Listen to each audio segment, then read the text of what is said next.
Episode 331, Chapter 1. Book talk begins at 7 minutes and 45 seconds.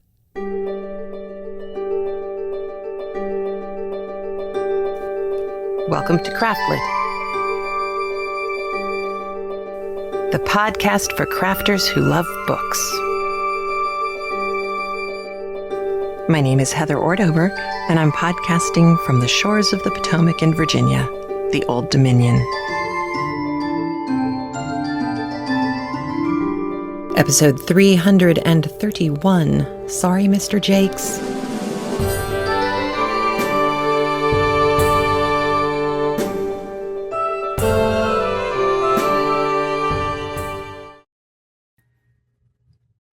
Well, hi there. So January was a busy month. Those of you who read the Mama O Knits blog or are on the CraftLit Facebook site, you've probably seen a surprising amount of activity for what was supposed to be a month off in order to prepare for Elizabeth Gaskell's book. And some of that was because I knew that I wouldn't be able to do this one thing if I tried to do it while I was also podcasting. And that was the cognitive anchoring blog. All started because about 6 months ago, I ran across a book by a woman named Nina Amir, and I will link to this from the show notes, called How to Blog a Book. And I gave a speech to the Common Cod Fiber Guild. It's the best logo for a fiber guild ever. Common Cod Fiber Guild up in Boston.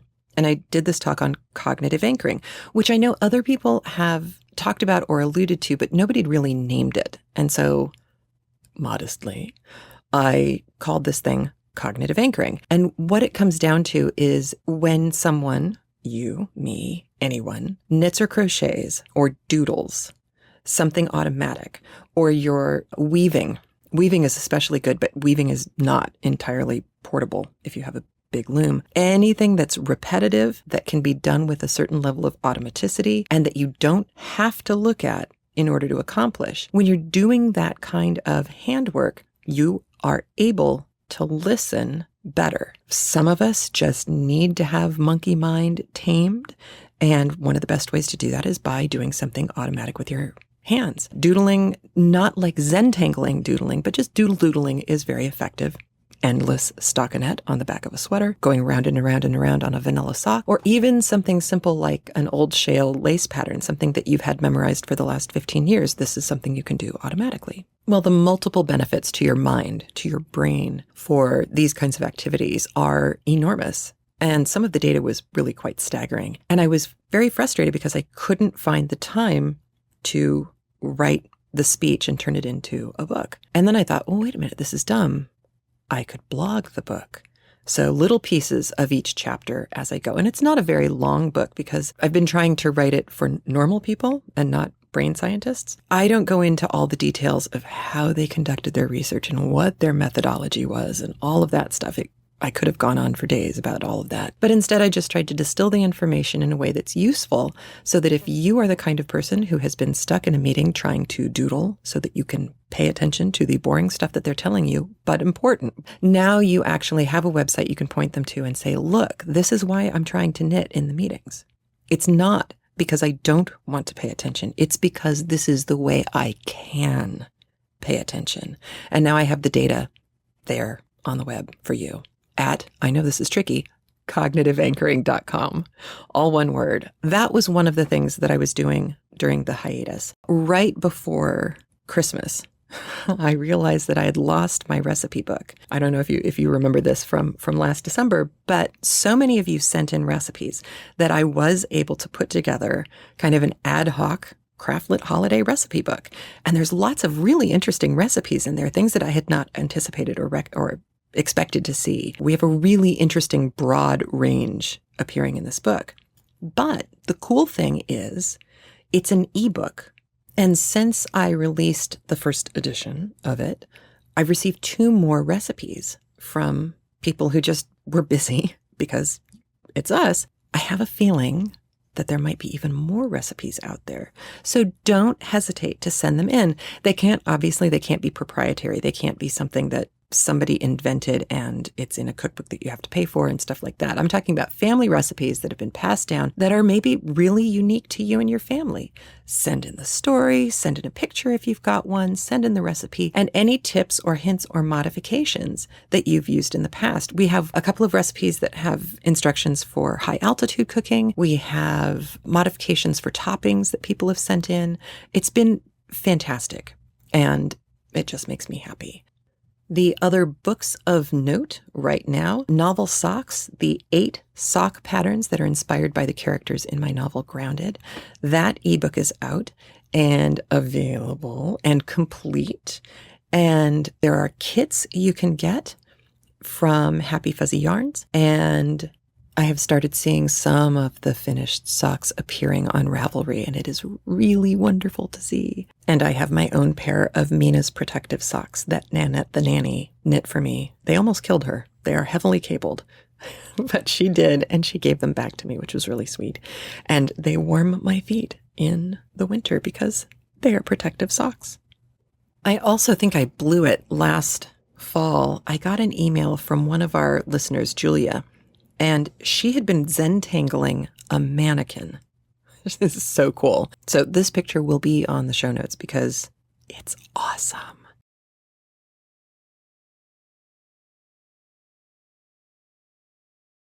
If you're a new listener, CraftLit is free and always will be, but if you are interested in supporting the show, you can subscribe to a premium feed either as a streaming subscriber where you listen on a smartphone or tablet device on a free app, or on your computer from the website craftlit.libsyn.com/podcast.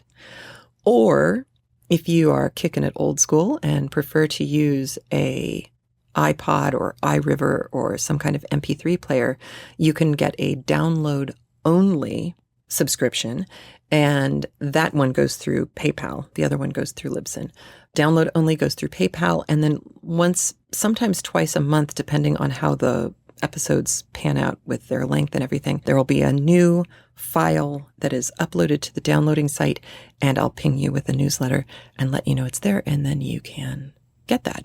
When I have new patterns, which I haven't had for a while, you will get them free as a subscriber, either as a downloading only subscriber on that site, or now, hallelujah, via an email through the Libsyn site. It's $5 a month. For $5 a month, you get another 4+ hours of audio and patterns, free patterns, whenever I've got them, north and south. So right at the outset, before we get any further, just in case you're not entirely sold on this Gaskell person and this book, North and South, I wanted to read you an email that I received right before Christmas from a listener named Liz. Blew me away. I immediately wrote back and said, "Oh, can I read this, please?" And she said, yes. So here we go. She writes, "I was so pleased to hear the next book is North and South.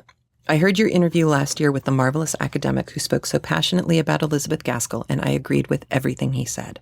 North and South is not only a complex, really tight novel, but for me, in 2013, it has real resonances. I was born in a mill town north of Manchester, and my grandmother, who was born in 1903, would tell me the stories of her childhood. At 11, although she had passed the exams for secondary school, her father refused to pay, and she left school to go and work in the mill. They had no clock in the house, and were woken in time for their shift by the, and this is in quotes, knocker-upper, the man who knocked on the bedroom window with a long stick. She said that she never grew another inch after she went to work in the mill, and my children used to call her Tiny Nana because she was truly tiny. Her daughter, my mother, stayed in school and became a teacher. I, her granddaughter, was the first member of our family to go to university, and Nana was so very proud of me. She always encouraged me to be the best I could possibly be. As an adult, I married and settled in the southeast of England. After almost 25 years in the South, I still miss the North, the rough fell country, and the straight-talking people. I discovered North and South some years ago and fell in love with it. Margaret's confusion in moving to the North were reflected in mine over a century later in making the reverse move. The duality between men and women reflected for many women still in the workplace, the challenge of manual work versus intellectual pursuit, they all still have real resonances for us today. Cranford, Gaskell's other famous novel, is a delight, but it does feel very slight compared to North and South and her other novels. Her biography reveals a marvelous-sounding woman, devoted to her family and interested in ribbons and dresses, but committed to her Unitarian religion and her writing.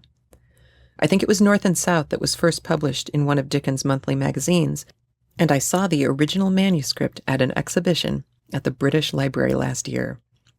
I felt as if it was the Holy Grail. But the best story was an argument that Elizabeth had with Dickens over her ending, I think. And she wouldn't do as Dickens recommended/demanded. Dickens is reported to have said, "Oh, that Mrs. Gaskell, if I were her husband, I would have to spank her." As we know, Dickens, for all his virtues, could not deal with strong, independent women. Which, I think, Liz, is an understatement. Dickens definitely had problems with women. And one of the ways that we can tell more explicitly than otherwise is that Gaskell wanted to call this novel Margaret, or Margaret Hale. She wasn't sure. Mary Barton was one of her first long works, and she was kind of going to follow that same step in this book, and Dickens wouldn't have anything of it. In fact, I think he changed the name without her knowing until it came out in the magazine Household Words, and suddenly it's North and South.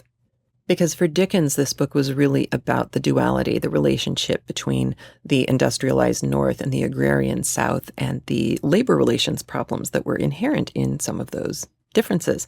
Whereas for Mrs.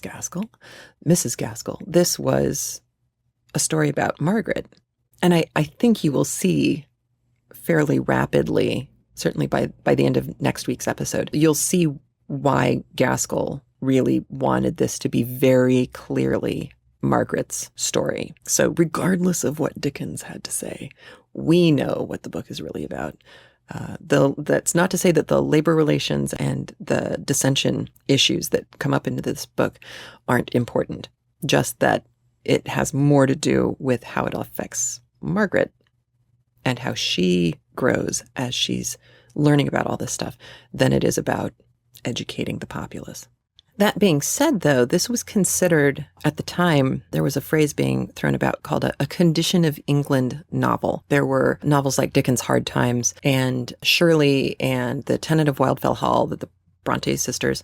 And it was kind of a thing in this mid-Victorian era for some authors to set their romances or set their kind of epic tales, if you're Dickens, in a situation where something that was going on in England at the time could be played out within the fictional reality that they created. And by doing that, hope to give people some insight into what it's actually like to be a mill hand or a master or, fill in the blank. And I think that's really the place where North and South started to diverge for me, because there are tropes, It's like when we read an Austen novel, we know more or less what we're in for. We know her light touch. We know the way she could be funny. We know how her men were most often going to behave. There are just certain things that we could expect. And reading North and South, it's not Jane Eyre. It's certainly not Wuthering Heights. It's not Pride and Prejudice or Persuasion. It is really an interesting, completely unified thing of its own. And we haven't done a book like this on CraftLit before. So that was part of why I was so jazzed about having a chance to bring it to you now. So obviously with a title like North and South, you're going to get a lot of duality in the book. It's kind of like Tale of Two Cities. You have two cities. Well, here we have two regions. And in the North, we have a place called Milton, which I know this is shocking, Milltown, right? It's Manchester. It's a stand-in for Manchester. And then in the South, we have Helston. And there's a Helston in Cornwall, but she talks about it being in Hampshire. I'm going to put up a map on the show notes so that you can localize where these things are in the UK if you've only ever visited or if you don't live there and aren't really sure. Then you can kind of picture how great the distance is, because it's a physical distance as well as a psychological distance. You'll start to hear rumblings of that in today's chapter. You will get a lot of that. And I will warn you, this opening chapter, the first time I read it, my reaction was, yawn. I was really not moved. When I was done with the book and I came back and I read the opening chapter again, I went, oh, right, okay, got it. Because again, since this isn't Jane Austen, when I came across a character, Aunt Shaw, there's a character who is Margaret's aunt. That's who Margaret is living with when the story opens in London. And Aunt Shaw strikes me as Mrs. Bennet, but she's not as funny. So now I'm kind of trying to figure out, well, who is she then? If she's not Mrs. Bennet, then how does she fit? And I can't answer that question for you directly yet. But what I can tell you is this. There's an Aunt Shaw, which means there's a mother. And the mother and Aunt Shaw have interesting parallels in their personalities. They're not identical by any stretch, but there are certain things that are very similar in both of them.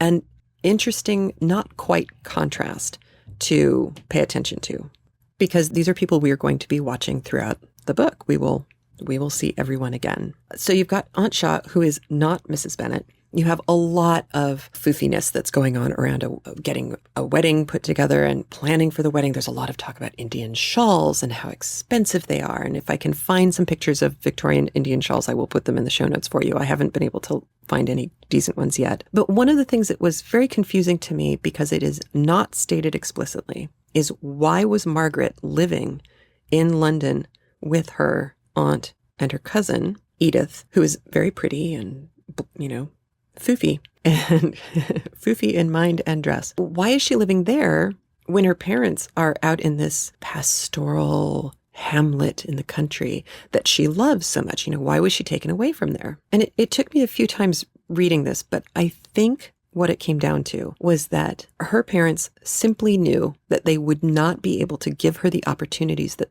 they felt she deserved if she stayed in Halston. She needed to go to London for the education, for the social opportunities, for the museums, for all of those reasons. And obviously, hopefully, to find a husband. Because if you can't have a job, then your job is to get a husband who'll provide for you. So I think that's why she's there. And I also think that hints at one of the first conflicts in the book that gets hinted at, but you don't really get a clear picture of it. The upshot is that Aunt Shaw and Margaret's mother came from a good family with money. And Aunt Shaw married for status, and Margaret's mother married for love. And she married a clergyman. And therein lies one of the most confusing parts of the book, absolutely.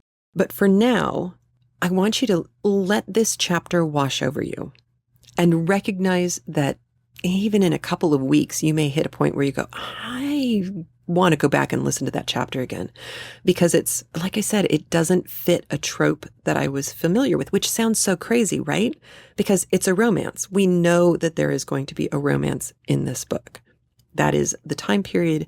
It is a woman writing the book. She is not George Eliot. So therefore, there will be a romance. And Margaret will be our protagonist throughout the book, just like Jane Eyre was the protagonist through Jane Eyre. And there are some interesting parallels. You can see why Gaskell and Charlotte Bronte were friends. But Margaret is neither as potentially snarky as Elizabeth Bennet, nor is she as hard-nosed and tragically difficult as Jane Eyre can be. She is her own person. And you start to get a feel for it in chapter 1. You start to get a feel for what kind of person Margaret is. She is not 100% passive person. You may think she is, but that's one of the places where you want to go back and listen again later. So she's not Lucy Manette. Edith is, but not Margaret. So without any further yammering, I am going to hand you over to the very capable hands of Barbara Edelman, a listener of CraftLit, an audible reader, a professional audible reader who is reading this book for us.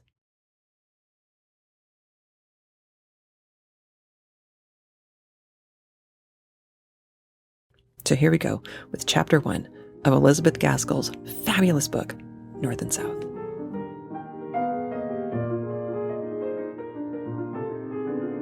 Chapter 1. Haste to the wedding. Wooed and married and all. "Edith?" said Margaret gently. "Edith!" But, as Margaret half suspected, Edith had fallen asleep. She lay curled up on the sofa in the back drawing-room in Harley Street, looking very lovely in her white muslin and blue ribbons. If Titania had ever been dressed in white muslin and blue ribbons and had fallen asleep on a crimson damask sofa in a back drawing-room, Edith might have been taken for her. Margaret was struck afresh by her cousin's beauty. They had grown up together from childhood, and all along Edith had been remarked upon by everyone except Margaret for her prettiness. But Margaret had never thought about it until the last few days, when the prospect of soon losing her companion seemed to give force to every sweet quality and charm which Edith possessed. They had been talking about wedding dresses and wedding ceremonies and Captain Lennox and what he had told Edith about her future life at Corfu, where his regiment was stationed, and the difficulty of keeping a piano in good tune, a difficulty which Edith seemed to consider as one of the most formidable that could befall her in her married life, and what gowns she should want in the visits to Scotland which would immediately succeed her marriage. But the whispered tone had latterly become more drowsy, and Margaret, after a pause of a few minutes, found, as she fancied, that in spite of the buzz in the next room, Edith had rolled herself up into a soft ball of muslin and ribbon and silken curls, and gone off into a peaceful little after-dinner nap. Margaret had been on the point of telling her cousin of some of the plans and visions which she entertained as to her future life in the country parsonage, where her father and mother lived, and where her bright holidays had always been passed, though, for the last 10 years, her Aunt Shaw's house had been considered as her home. But, in default of a listener, she had to brood over the change in her life silently as heretofore. It was a happy brooding, although tinged with regret at being separated for an indefinite time from her gentle aunt and dear cousin. As she thought of the delight of filling the important post of only daughter in Helston parsonage, pieces of the conversation out of the next room came upon her ears. Her Aunt Shaw was talking to the 5 or 6 ladies who had been dining there, and whose husbands were still in the dining-room. They were the familiar acquaintances of the house, neighbors whom Mrs. Shaw called friends, because she happened to dine with them more frequently than with any other people, and because, if she or Edith wanted anything from them, or they from her, they did not scruple to make a call at each other's houses before luncheon. These ladies and their husbands were invited in their capacity of friends to eat a farewell dinner in honor of Edith's approaching marriage. Edith had rather objected to this arrangement, for Captain Lennox was expected to arrive by a late train this very evening, but although she was a spoiled child, she was too careless and idle to have a very strong will of her own, and gave way when she found that her mother had absolutely ordered those extra delicacies of the season which are always supposed to be efficacious against immoderate grief at farewell dinners. She contented herself by leaning back in her chair, merely playing with the food on her plate and looking grave and absent, while all around her were enjoying the mot of Mr. Gray, the gentleman who always took the bottom of the table at Mrs. Shaw's dinner parties and asked Edith to give them some music in the drawing-room. Mr. Gray was particularly agreeable over this farewell dinner, and the gentlemen stayed downstairs longer than usual. It was very well they did, to judge from the fragments of conversation which Margaret overheard. I suffered too much myself, not that I was not extremely happy with the poor dear General, but still disparity of age is a drawback, one that I was resolved Edith should not have to encounter. Of course, without any maternal partiality, I foresaw that the dear child was likely to marry early.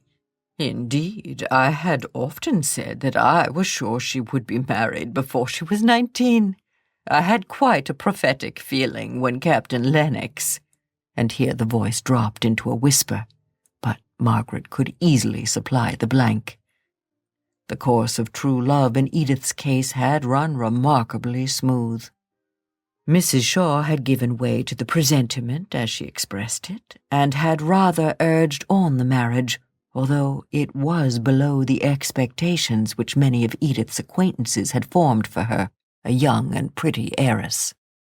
But Mrs. Shaw said that her only child should marry for love, and sighed emphatically, as if love had not been her motive for marrying the General.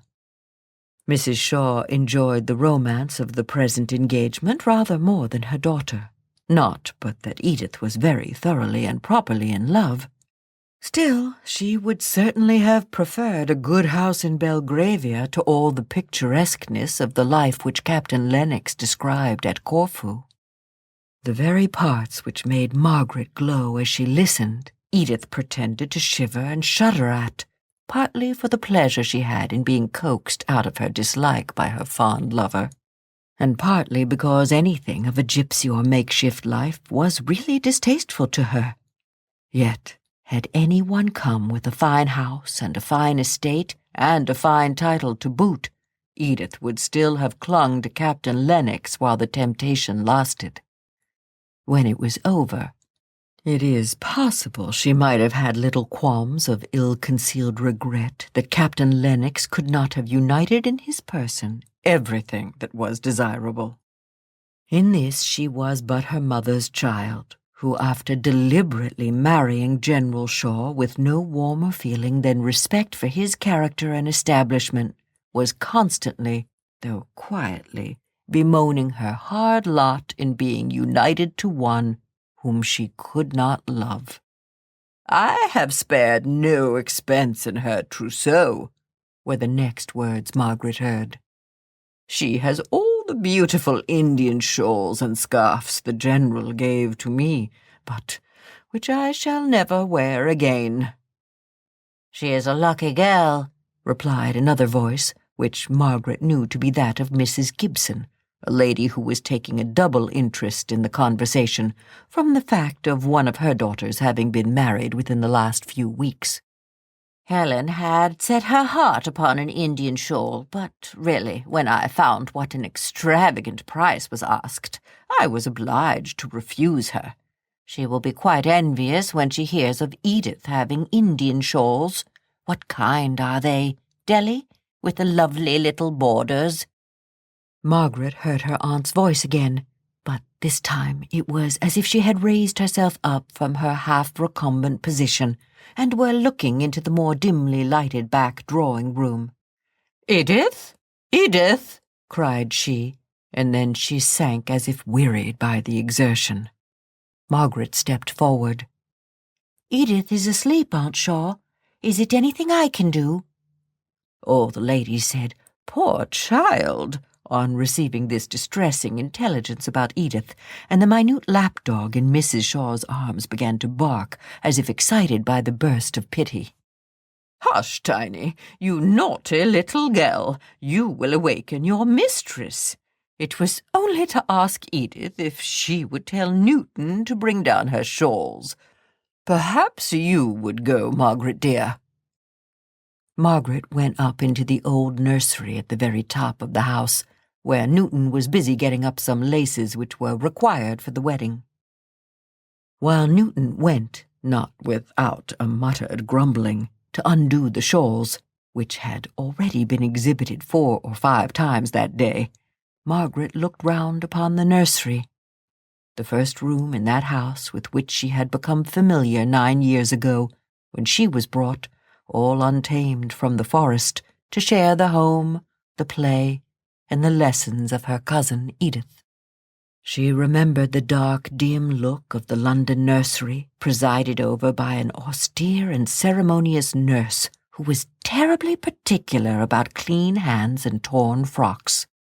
She recollected the first tea up there, separate from her father and aunt, who were dining somewhere down below an infinite depth of stairs. For, unless she were up in the sky, the child thought, They must be deep down in the bowels of the earth. At home, before she came to live in Harley Street, her mother's dressing room had been her nursery, and, as they kept early hours in the country parsonage, Margaret had always had her meals with her father and mother. Oh, well did the tall, stately girl of 18 remember the tears shed with such wild passion of grief by the little girl of 9 as she hid her face under the bedclothes in that first night, and how she was bidden not to cry by the nurse because it would disturb Miss Edith, and how she had cried as bitterly but more quietly till her newly seen, grand, pretty aunt had come softly upstairs with Mr. Hale to show him his little sleeping daughter. Then the little Margaret had hushed her sobs and tried to lie quiet as if asleep, for fear of making her father unhappy by her grief, which she dared not express before her aunt, and which she rather thought it was wrong to feel at all after the long hoping and planning and contriving they had gone through at home, before her wardrobe could be arranged so as to suit her grander circumstances, and before Papa could leave his parish to come up to London, even for a few days. Now she had got to love the old nursery, though it was but a dismantled place, and she looked all round with a kind of cat-like regret at the idea of leaving it forever in 3 days. "Ah, Newton," said she, "I think we shall all be sorry to leave this dear old room." "Indeed, miss, I shan't for one. My eyes are not so good as they were, and the light here is so bad that I can't see to mend laces except just at the window, where there's always a shocking draught, enough to give one one's death of cold." "Well, I dare say you will have both good light and plenty of warmth at Naples. You must keep as much of your darning as you can till then. Thank you, Newton. I can take them down. You're busy." So Margaret went down laden with shawls and snuffing up their spicy eastern smell. Her aunt asked her to stand as a sort of lay figure on which to display them, as Edith was still asleep. No one thought about it, but Margaret's tall, finely made figure in the black silk dress which she was wearing as mourning for some distant relative of her father's set off the long, beautiful folds of the gorgeous shawls that would have half smothered Edith. Margaret stood right under the chandelier, quite silent and passive, while her aunt adjusted the draperies. Occasionally, as she was turned round, she caught a glimpse of herself in the mirror over the chimney-piece, and smiled at her own appearance there, the familiar features in the usual garb of a princess. She touched the shawls gently as they hung round her, and took a pleasure in their soft feel and their brilliant colours, and rather liked to be dressed in such splendour, enjoying it much as a child would do, with a quiet, pleased smile on her lips. Just then the door opened and Mr. Henry Lennox was suddenly announced. Some of the ladies started back, as if half ashamed of their feminine interest in dress. Mrs. Shaw held out her hand to the newcomer. Margaret stood perfectly still, thinking she might be yet wanted as a sort of block for the shawls, but looking at Mr. Lennox with a bright, amused face, as if sure of his sympathy and her sense of the ludicrousness at being thus surprised. Her aunt was so much absorbed in asking Mr. Henry Lennox, who had not been able to come to dinner, all sorts of questions about his brother the bridegroom, his sister the bridesmaid, coming with the captain from Scotland for the occasion, and various other members of the Lennox family, that Margaret saw she was no more wanted as shawl-bearer, and devoted herself to the amusement of the other visitors, whom her aunt had, for the moment, forgotten.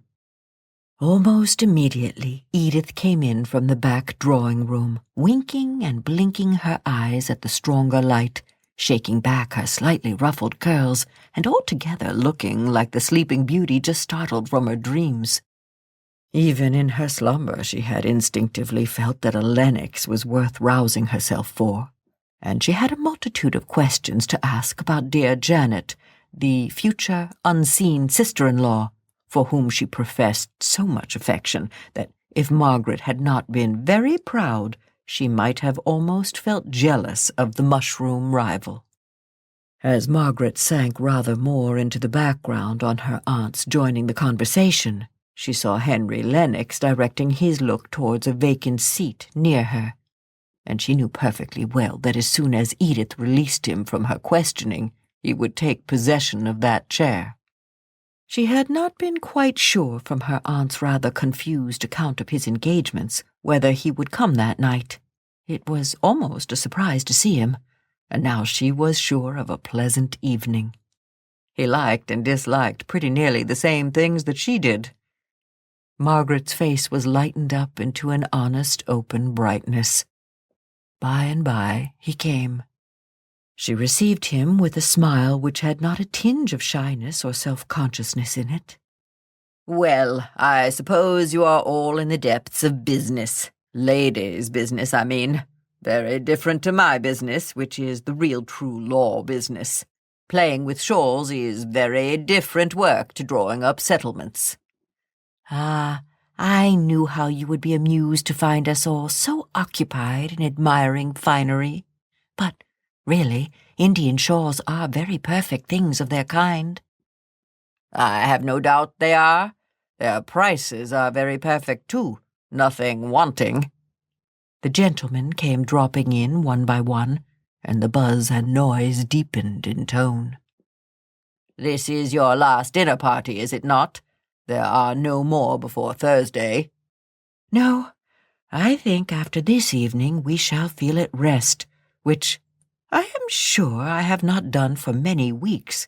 At least, that kind of rest when the hands have nothing more to do and all the arrangements are complete for an event which must occupy one's head and heart. I shall be glad to have time to think, and I am sure Edith will." "I am not so sure about her, but I can fancy that you will. Whenever I have seen you lately, you have been carried away by a whirlwind of some other person's making." "Yes," said Margaret, rather sadly, remembering the never-ending commotion about trifles that had been going on for more than a month past. "I wonder if a marriage must always be preceded by what you call a whirlwind, or whether in some cases there might not rather be a calm and peaceful time just before it." "Cinderella's godmother ordering the trousseau, the wedding breakfast, writing the notes of invitation, for instance," said Mr. Lennox, laughing. "But are all these quite necessary troubles?" asked Margaret, looking up straight at him for an answer. A sense of indescribable weariness of all the arrangements for a pretty effect, in which Edith had been busied as supreme authority for the last 6 weeks, oppressed her just now, and she really wanted someone to help her to a few pleasant, quiet ideas connected with a marriage. "Oh, of course," he replied with a change to gravity in his tone.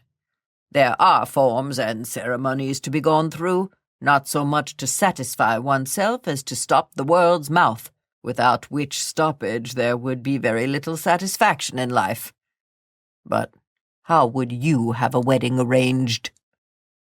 "Oh, I have never thought much about it, only I should like it to be a very fine summer morning, and I should like to walk to church through the shade of trees, and not to have so many bridesmaids, and to have no wedding breakfast.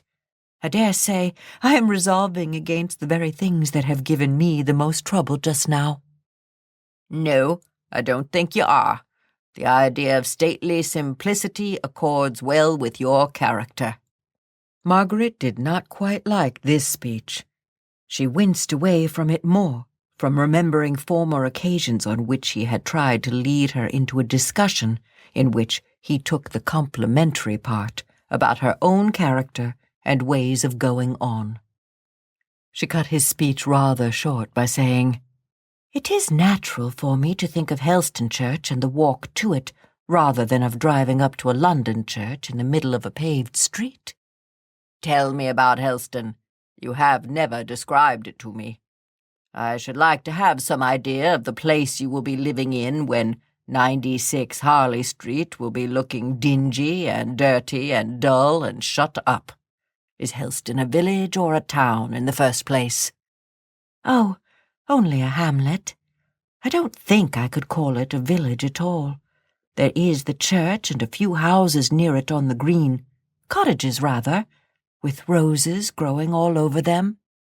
"And flowering all the year round, especially at Christmas, make your picture complete," said he. "No," replied Margaret, somewhat annoyed. "I am not making a picture. I am trying to describe Helston as it really is." "You should not have said that." "I am penitent," he answered. "Only it really sounded like a village in a tale rather than in real life." "And so it is," replied Margaret eagerly. "All the other places in England that I have seen seem so hard and prosaic-looking after the New Forest. Helston is like a village in a poem, in one of Tennyson's poems, but I won't try and describe it any more. You would only laugh at me if I told you what I think of it, what it really is." "Indeed I would not, but I see you are going to be very resolved. Well then, tell me that which I should like still better to know, what the parsonage is like." "Oh, I can't describe my home. It is home, and I can't put its charm into words." "I submit you are rather severe tonight, Margaret." "How?" said she, turning her large, soft eyes round full upon him. "I did not know I was."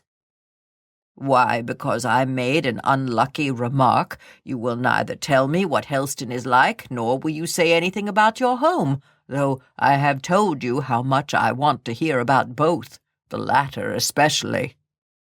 "But indeed, I cannot tell you about my own home. I don't quite think it is a thing to be talked about, unless you knew it." "Well then," pausing for a moment, "tell me what you do there. Here you read or have lessons or otherwise improve your mind to the middle of the day, take a walk before lunch, go a drive with your aunt after, and have some kind of engagement in the evening. There, now, fill up your day at Helston. Shall you ride, drive, or walk?" "Walk, decidedly. We have no horse, not even for Papa. He walks to the very extremity of his parish. The walks are so beautiful, it would be a shame to drive, almost a shame to ride." "Shall you garden much? That, I believe, is a proper employment for young ladies in the country." "I don't know. I am afraid I shan't like such hard work." "Archery parties, picnics, race balls, hunt balls?" "Oh, no," said she, laughing. "Papa's living is very small, and even if we were near such things, I doubt if I should go to them." "I see. You won't tell me anything. You will only tell me that you are not going to do this and that. Before the vacation ends, I think I shall pay you a call and see what you really do employ yourself in." "I hope you will. Then you will see for yourself how beautiful Helston is. Now I must go. Edith is sitting down to play, and I just know enough of music to turn over the leaves for her, and besides, Aunt Shaw won't like us to talk." Edith played brilliantly. In the middle of the piece, the door half opened, and Edith saw Captain Lennox hesitating whether to come in.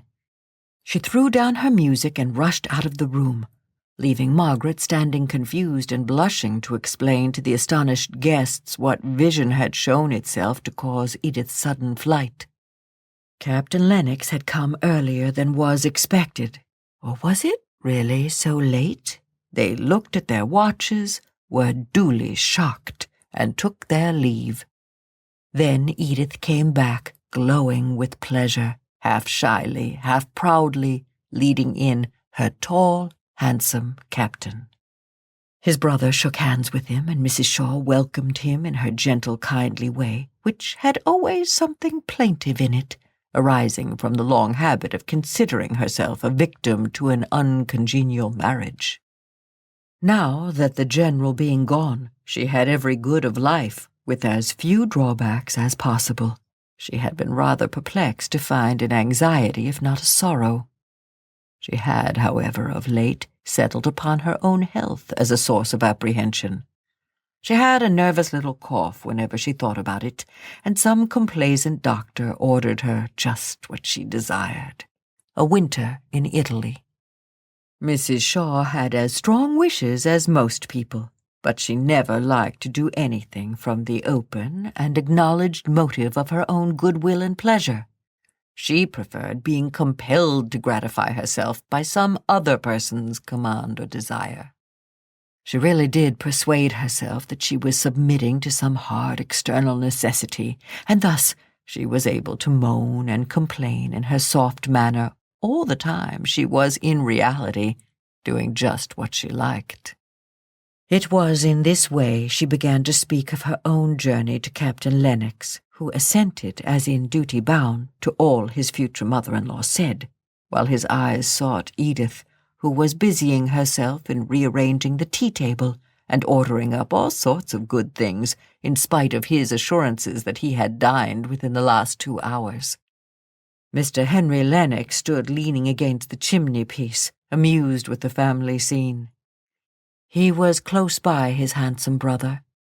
He was the plain one in a singularly good-looking family, but his face was intelligent, keen, and mobile, and now and then Margaret wondered what it was that he could be thinking about while he kept his silence, but was evidently observing, with an interest that was slightly sarcastic, all that Edith and she were doing. The sarcastic feeling was called out by Mrs. Shaw's conversation with his brother. It was separate from the interest which was excited by what he saw. He thought it a pretty sight to see the 2 cousins so busy in their little arrangements about the table. Edith chose to do most herself. She was in a humor to enjoy showing her lover how well she could behave as a soldier's wife. She found out that the water in the urn was cold and ordered up the great kitchen tea kettle, the only consequence of which was that when she met it at the door and tried to carry it in, it was too heavy for her, and she came in pouting, with a black mark on her muslin gown, and a little round white hand indented by the handle, which she took to show to Captain Lennox, just like a hurt child, and, of course, the remedy was the same in both cases. Margaret's quickly adjusted spirit lamp was the most efficacious contrivance, though not so like the gypsy encampment which Edith, in some of her moods, chose to consider the nearest resemblance to a barrack life. After this evening, all was bustle till the wedding was over. And so there is our first little moment of duality. You have Margaret, who's perfectly capable of going upstairs and getting the Indian shawls and even coming up with a positive spin on moving to Naples for Newton so that she wouldn't be so prissy how bad the light was. And then the thing that I thought was so interesting here's our protagonist, here's the girl that we're supposed to like. And when she starts talking to Henry Lennox about Halston, and he's asking her questions about her home, and this is a guy who she's been friends with, clearly, because when he shows up, she smiles, she's happy, she has a place next to her where he can sit. They're clearly very familiar with each other. And yet she gets a little snippy with him. You shouldn't have asked that. You shouldn't have said that. It's like, wow, that's not the kind of ingenue main character person that I was expecting. Even Elizabeth Bennet, I don't think, in the very first chapter would have been quite so snippy. So I found Margaret to be fascinating from the get-go. I couldn't quite pin her down. And I have a feeling that feeling will continue for a little while longer. But next week in chapters 2 and 3, we pick up with the wedding and then after the wedding. And of course, all of the implications of that, since Margaret's been living in London on Holly Street with her cousin, and now her cousin's going off to Corfu, which for those of you who love the air affair, Corfu was the place that became kind of the epicenter of the beginning of the Crimean War. Just to tie those loose ends for you. I luckily didn't have anything in my mouth when I read that, because I would have done a spit take, since the Crimean War plays such a crucial role in Jasper Ford's The Air Affair, which a lot of us read. The people who listen to this podcast are really smart and really awesome. And every once in a while, someone will instant message me or ear burn me, and I'll go over and see what everybody's been up to. And if you are not on Ravelry, but you are on Facebook, there is a CraftLit Facebook page, and the podcast posts to there. I know how that part happened. And that means that if you're on Facebook and it's easier for you, you can listen to CraftLit directly there. So if you're on Facebook, that is something else. I am also, if you're new to the podcast, I'm also on Twitter. I most often post under my @MamaO because my knitting blog is Mama O Knits Too Much. So if you want to follow me, that's the @ and MAMAO. And that's it for this week. We hit the hour mark. And I hope your commute was good, or your knitting has been spectacular, or your crochet has been lovely and built the way that the wraps are built in that crochet book. Oh my gosh, I'm going to dream about them. They're beautiful. I've been pretty good for the last couple of years about posting. And I nearly forgot. Why is this podcast called Sorry, Mr. Jakes? Because a lot of people have thought that we were doing John Jakes' Civil War series, North and South. And the short answer is we can't do material that's still under copyright on this. That's why we listen to the classics, because they're free. So, sorry, Mr. Jakes, not your North and South. All right, I hope you have a great week. I will talk to you soon. Take care. Bye. Episode 332, Chapters 2 and 3 of North and South.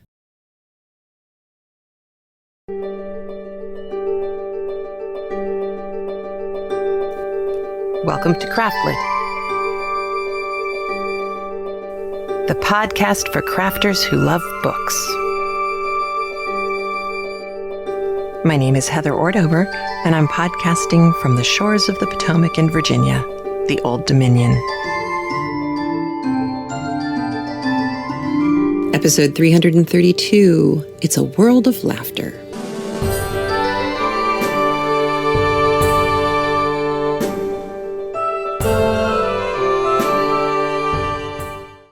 Well, hello there. If everything has gone right, this has loaded while I was at Disney World. No, at Islands of Adventure, seeing Harry Potter, hanging with Harry.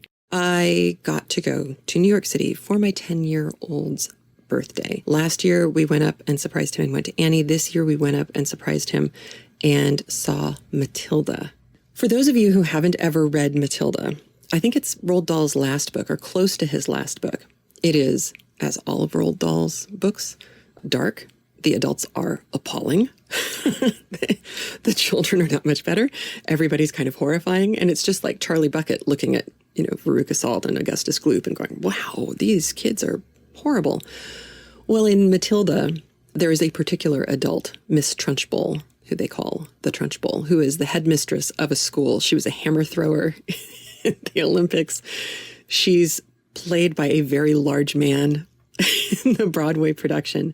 But what really struck me about the production and about the book is this is a book about a child who loves books.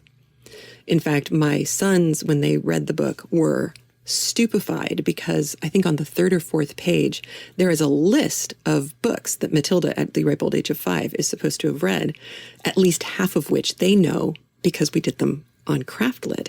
And so they've heard me talking about them and in some cases listen to the books with you. So Matilda in the book is a book lover. Matilda in the play, because it would be really boring to sit there and watch somebody read a book on stage for a very long time. Matilda in the play is not just a book lover. She is a story lover. And that allows them the opportunity to have people sing and dance and tell stories. And it is genius. I really recommend if you go see this, and you really, really should. If there's a touring company that starts to go around with Matilda, please do what you can to go and take your children. It is heartwarming in parts. It is ridiculous in other parts. It is shocking. There were people behind me gasping at some of the horrible, horrible things that adults say to children in the play. And I kept thinking, did you not ever read a Roald Dahl book? I mean, this is not a huge shock.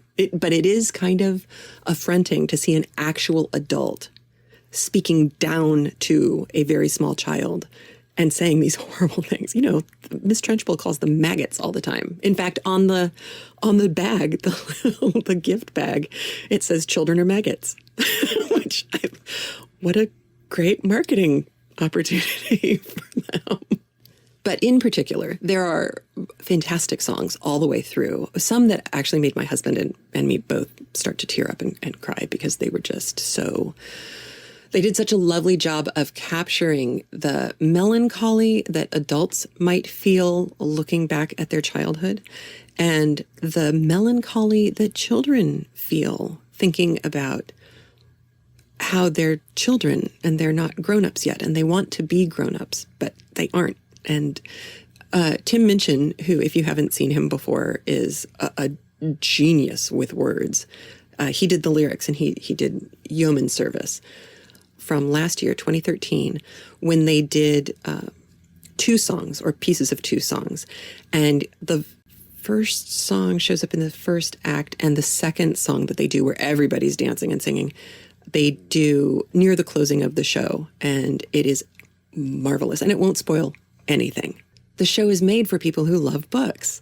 So all of the people who don't love books are horrible, and it's marvelous to insult them. And this song does such a marvelous job of insulting Matilda's parents, but so funny.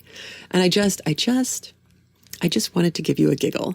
So I have embedded both of these clips in the show notes, all the way down in the general news section for you.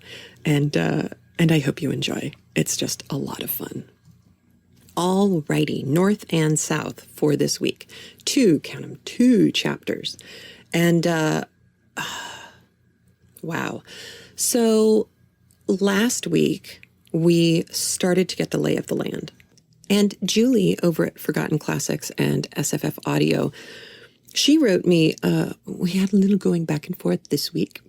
And one of the comments that she made, I wanted to share with you. Well, actually, one of the things that we both had agreed on was that it was a very subtle but effective way for Elizabeth Gaskell to get across the fact that Margaret is pretty self-sufficient.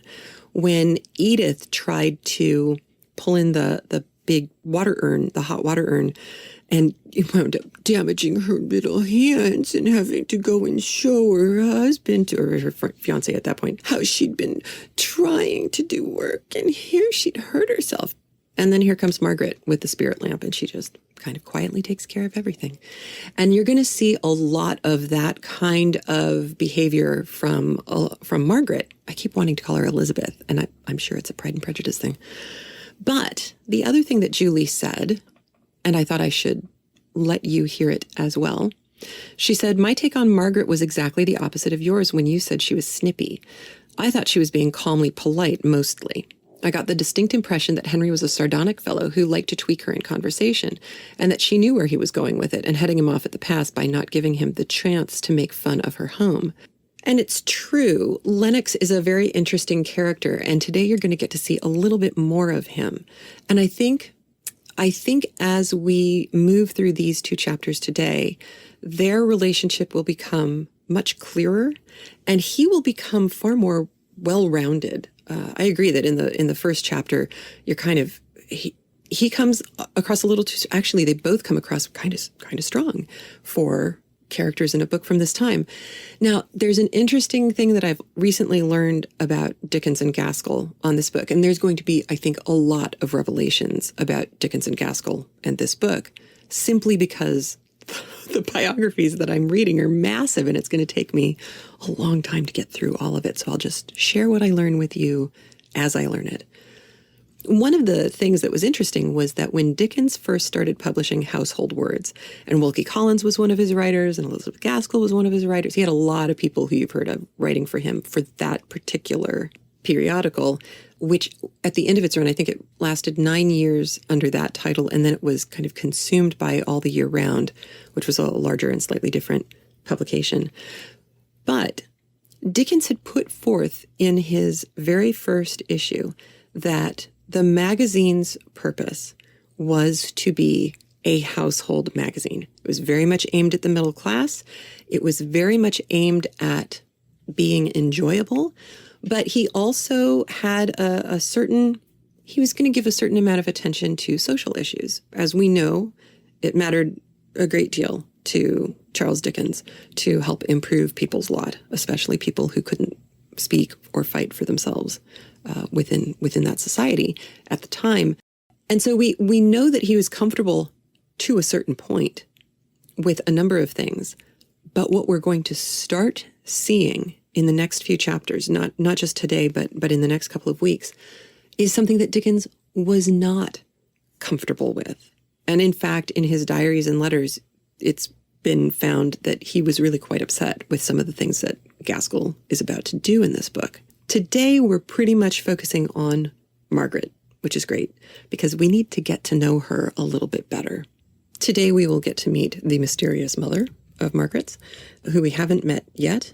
We're going to hear a reference to Frederick, and I'll talk to you a little bit more about Frederick afterwards, but pay attention to how that name, that character is introduced in the chapters today. Mrs. Hale is going to talk about a preferment. That's basically just like getting a promotion, I think is how it would probably be said nowadays. And one very important piece of exposition is going to fly across today. Listen to Margaret's description of the types of people she likes. It's very important.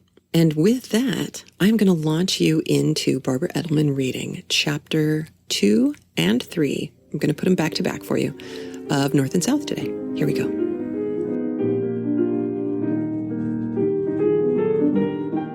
Chapter 2 Roses and Thorns. By the soft green light in the woody glade, on the banks of moss where thy childhood played, by the household tree through which thine eye first looked in love to the summer sky. Mrs. Hemans. Margaret was once more in her morning dress, traveling quietly home with her father, who had come up to assist at the wedding. Her mother had been detained at home by a multitude of half-reasons, none of which anybody fully understood, except Mr. Hale, who was perfectly aware that all his arguments in favor of a gray satin gown, which was midway between oldness and newness, had proved unavailing, and that, as he had not the money to equip his wife afresh from top to toe, she would not show herself at her only sister's only child's wedding. If Mrs. Shaw had guessed at the real reason why Mrs. Hale did not accompany her husband, she would have showered down gowns upon her. But it was nearly 20 years since Mrs. Shaw had been the poor, pretty Miss Beresford, and she had really forgotten all grievances except that of the unhappiness arising from disparity of age in married life, on which she could descant by the half-hour. Dearest Maria had married the man of her heart, only 8 years older than herself, with the sweetest temper, and that blue-black hair one so seldom sees.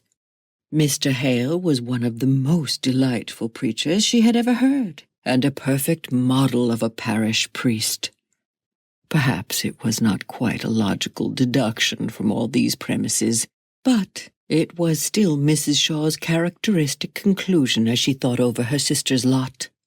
Married for love, what can dearest Maria have to wish for in this world? Mrs. Hale, if she spoke the truth, might have answered with a ready-made list. A silver-grey glacé silk, a white chip bonnet, dozens of things for the wedding, and hundreds of things for the house. Margaret only knew that her mother had not found it convenient to come, and she was not sorry to think that their meeting and greeting would take place at Helston Parsonage rather than during the confusion of the last 2 or 3 days in the house in Harley Street, where she herself had had to play the part of Figaro and was wanted everywhere at one and the same time. Her mind and body ached now with the recollection of all she had done and said within the last 48 hours. The farewells so hurriedly taken, among all the other goodbyes, of those she had lived with so long, oppressed her now with a sad regret for the times that were no more. It did not signify what those times had been. They were gone, never to return. Margaret's heart felt more heavy than she could ever have thought it possible in going to her own dear home, the place and the life she had longed for years, at that time of all times for yearning and longing, just before the sharp senses lose their outlines in sleep. She took her mind away with a wrench from the recollection of the past to the bright, serene contemplation of the hopeful future. Her eyes began to see, not visions of what had been, but the sight actually before her. Her dear father leaning back asleep in the railway carriage. His blue-black hair was grey now and lay thinly over his brows. The bones of his face were plainly to be seen, too plainly for beauty, if his features had been less finely cut. As it was, they had a grace, if not a comeliness, of their own. The face was in repose, but it was rather rest after weariness than the serene calm of the countenance of one who led a placid, contented life. Margaret was painfully struck by the worn, anxious expression, and she went back over the open and avowed circumstances of her father's life to find the cause for the lines that spoke so plainly of habitual distress and depression. Poor Frederick, thought she, sighing. Oh, if Frederick had been but a clergyman instead of going into the Navy and being lost to us all. I wish I knew all about it. I never understood it from Aunt Shaw. I only knew he could not come back to England because of that terrible affair. Poor dear papa, how sad he looks. I am so glad I am going home to be at hand to comfort him and mamma. She was ready with a bright smile in which there was not a trace of fatigue to greet her father when he awakened.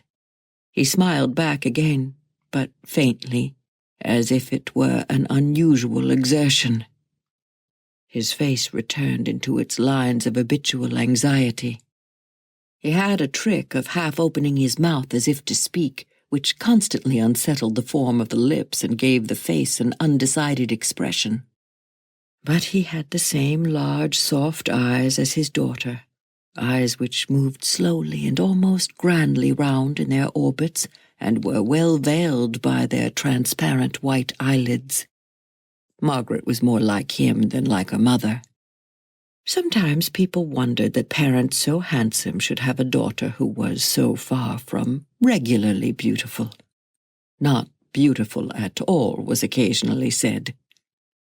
Her mouth was wide, no rosebud that could only open just enough to let out a yes and no, and "Aunt, please you, sir."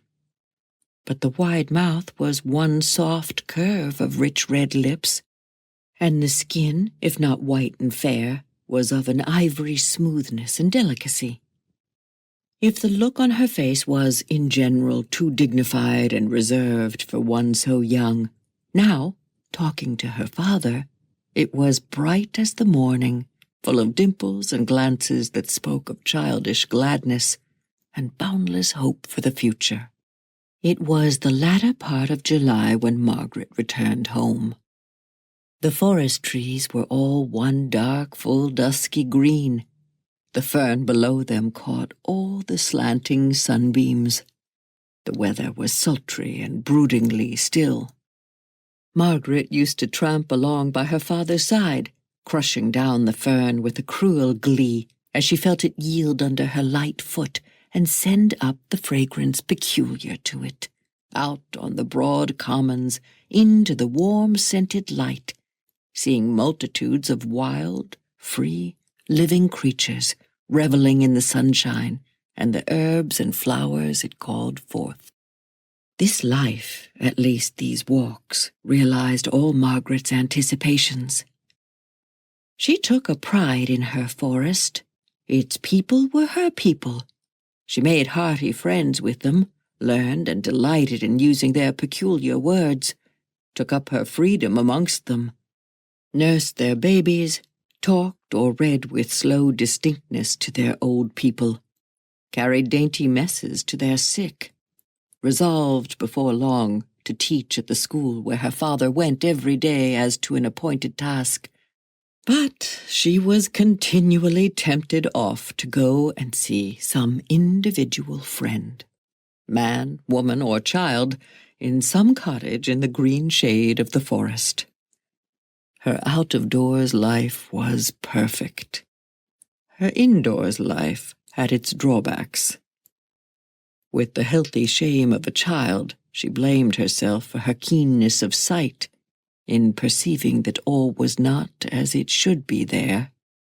Her mother, always so kind and tender towards her, seemed now and then so much discontented with their situation, thought that the bishop strangely neglected his episcopal duties in not giving Mr. Hale a better living, and almost reproached her husband because he could not bring himself to say that he wished to leave the parish and undertake the charge of a larger.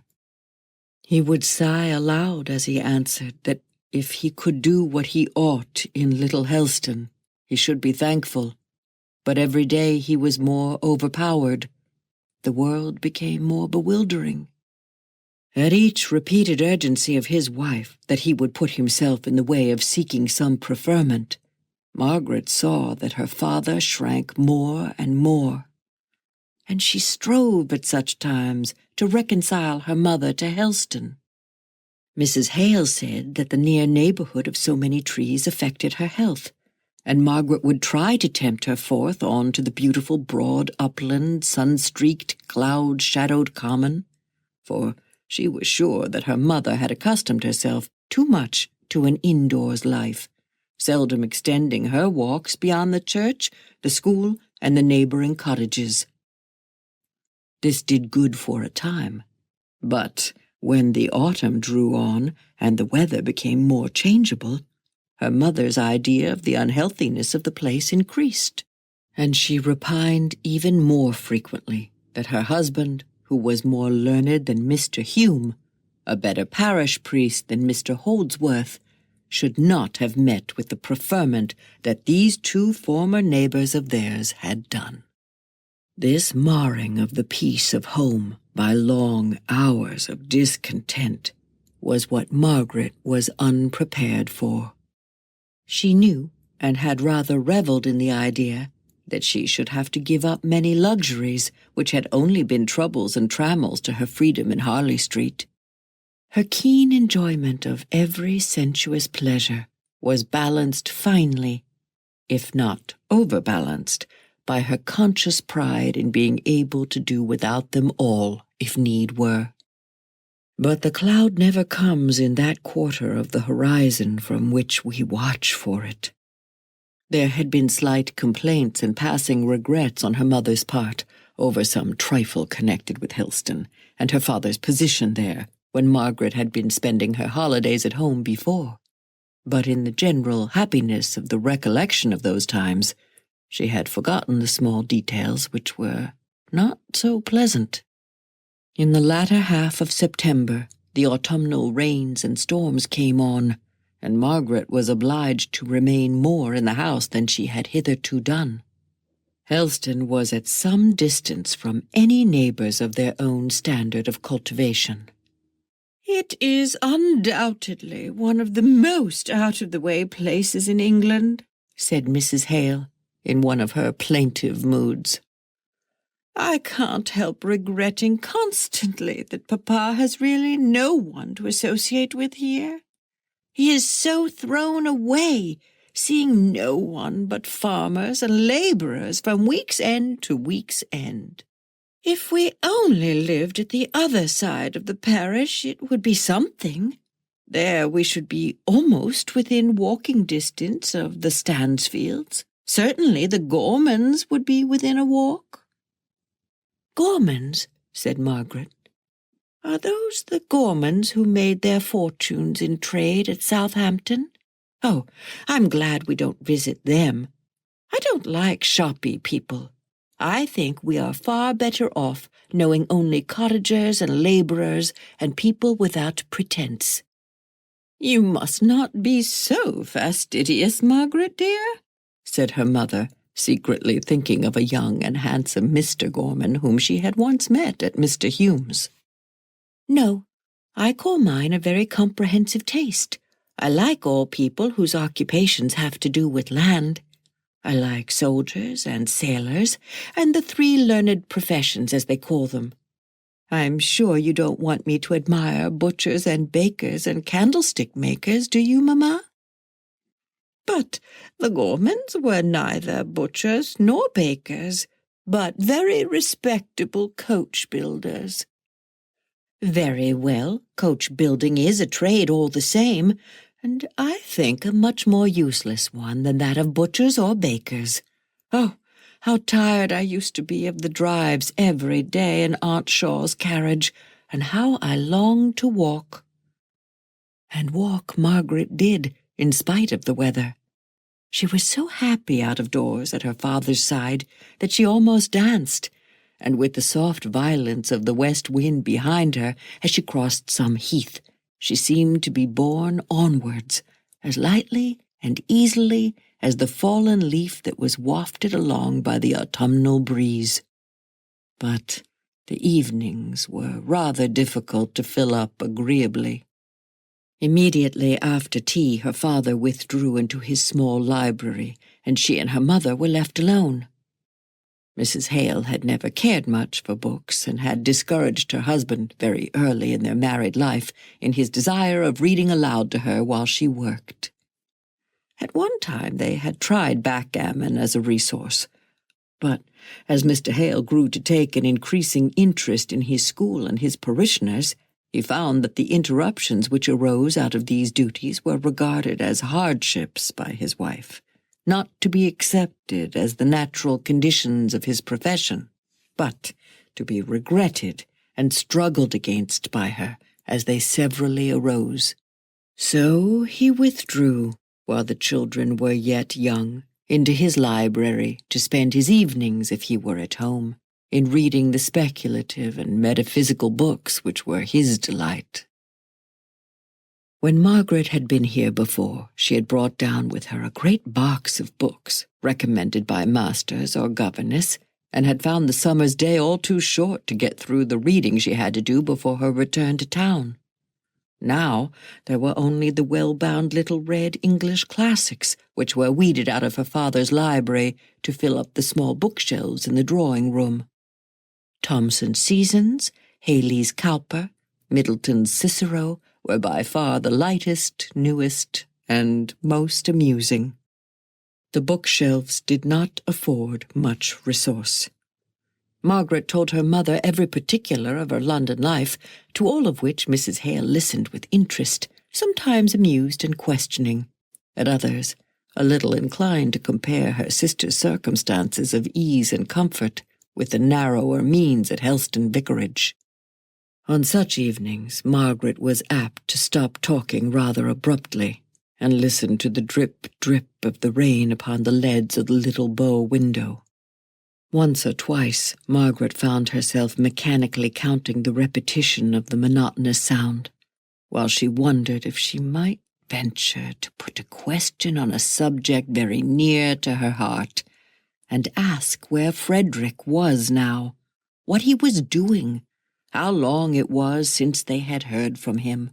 But a consciousness that her mother's delicate health and positive dislike to Helston all dated from the time of the mutiny in which Frederick had been engaged, the full account of which Margaret had never heard, and which now seemed doomed to be buried in sad oblivion, made her pause and turn away from the subject each time she approached it.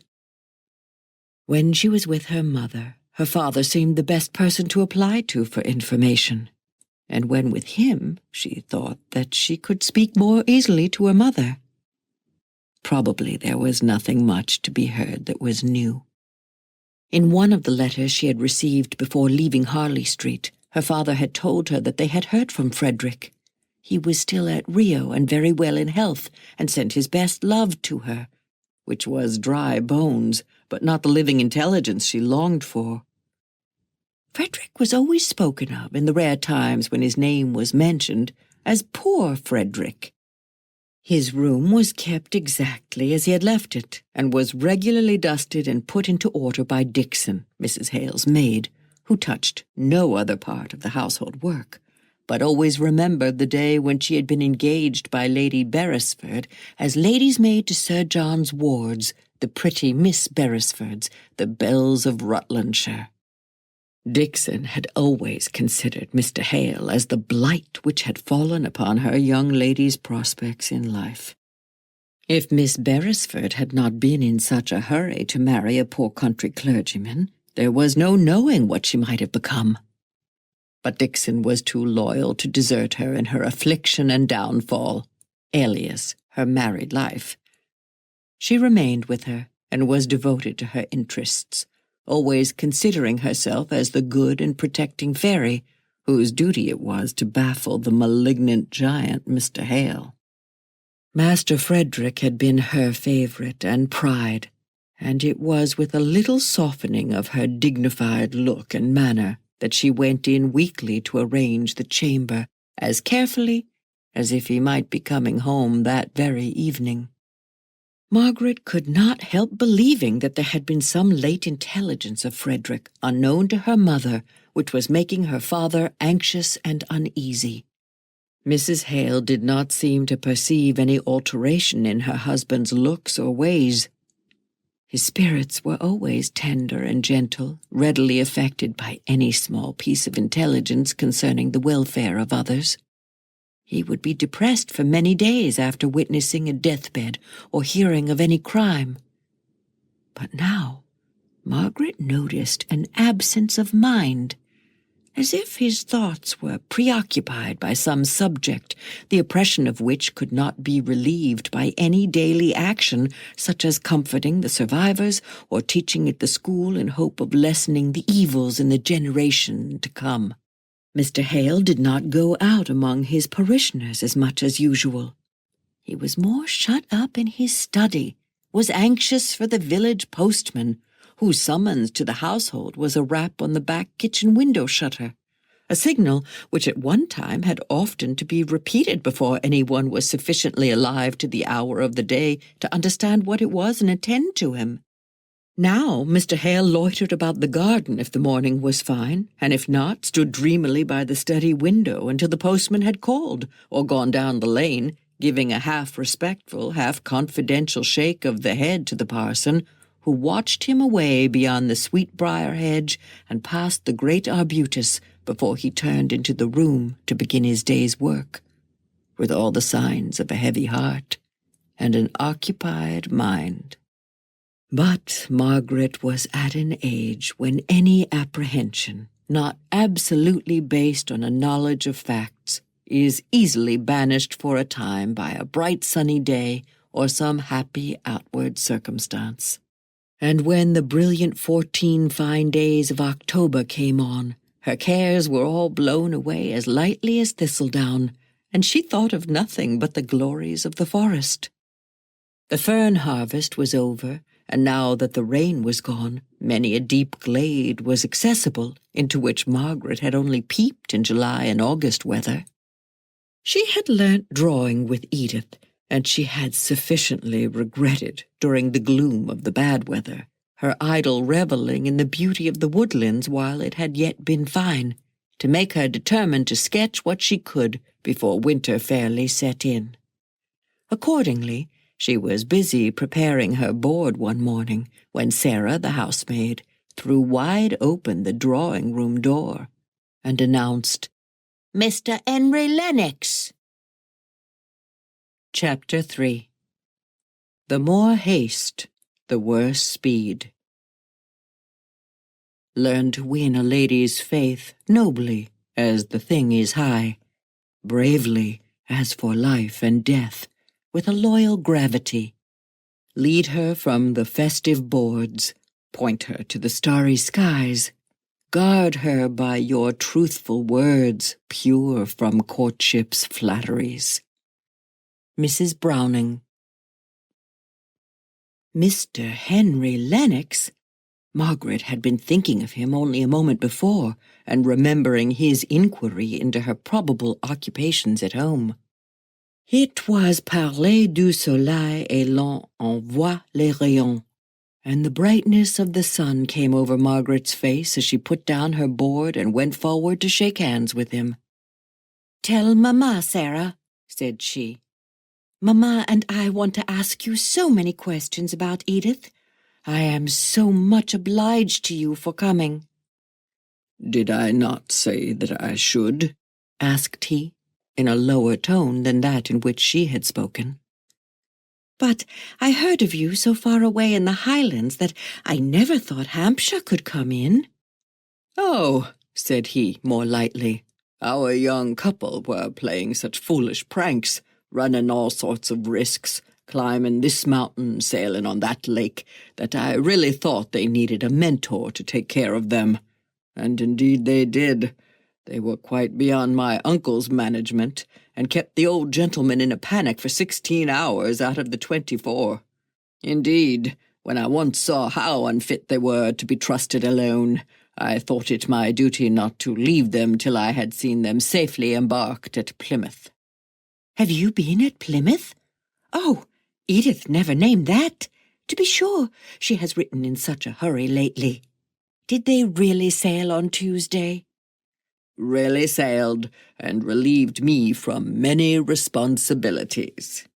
Edith gave me all sorts of messages for you. I believe I have a little diminutive note somewhere. Yes, here it is."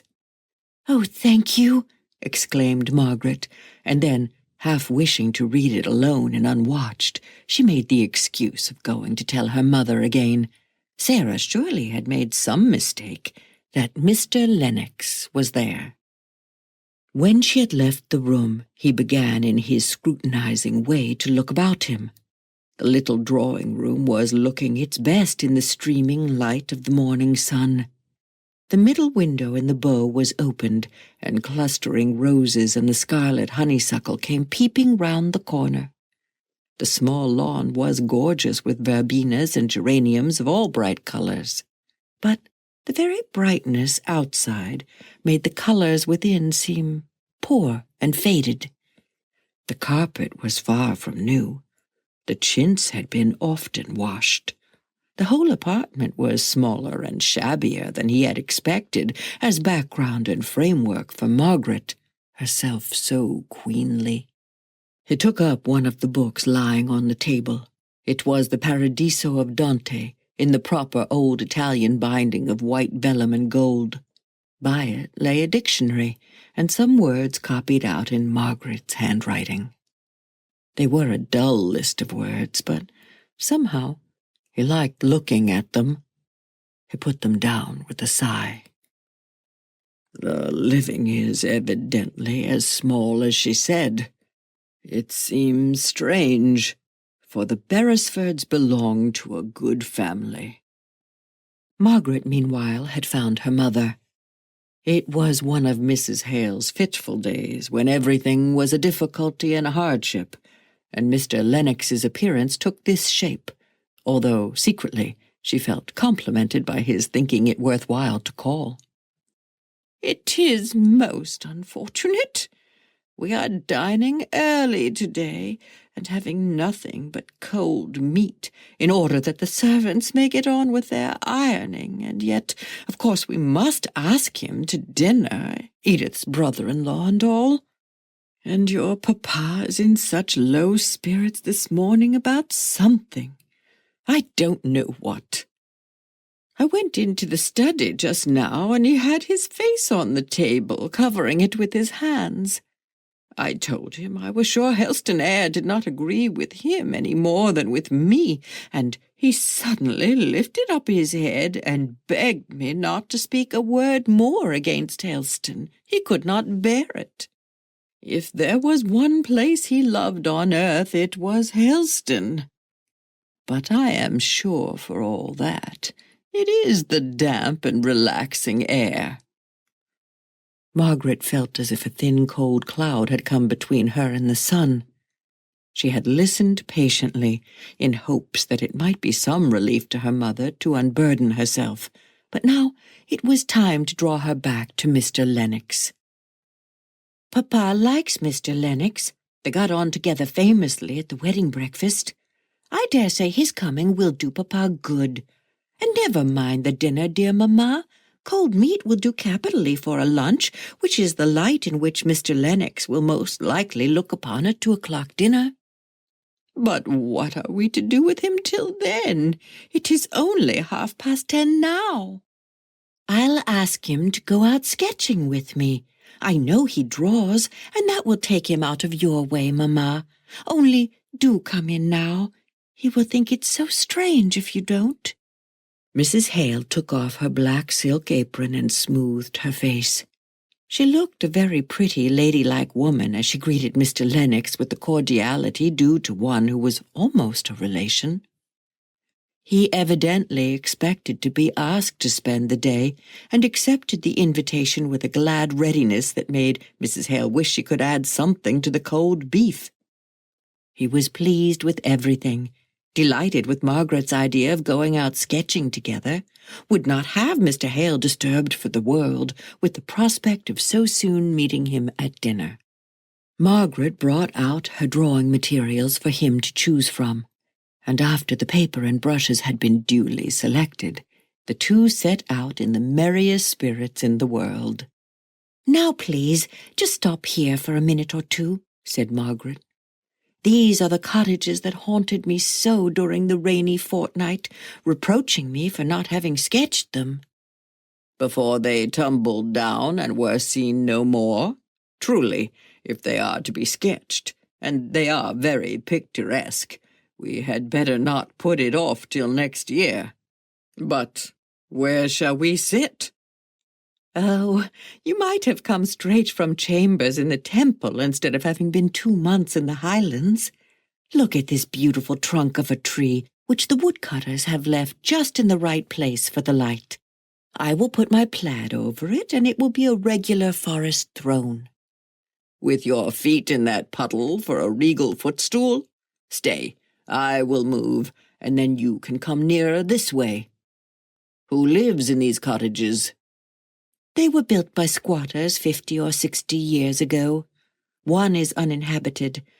The foresters are going to take it down as soon as the old man who lives in the other is dead, poor old fellow.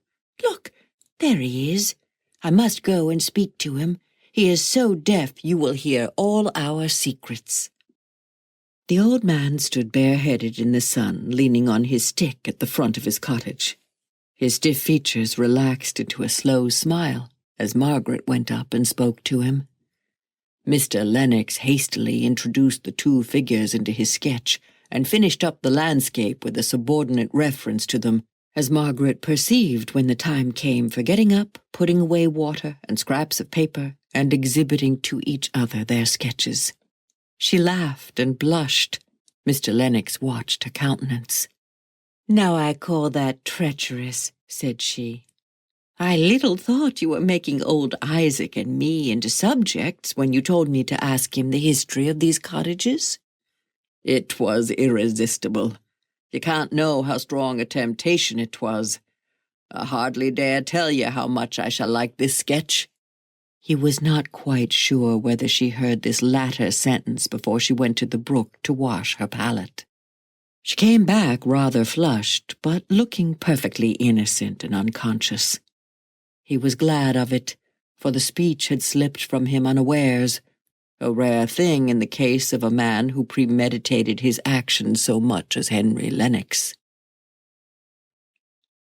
The aspect of home was all right and bright when they reached it.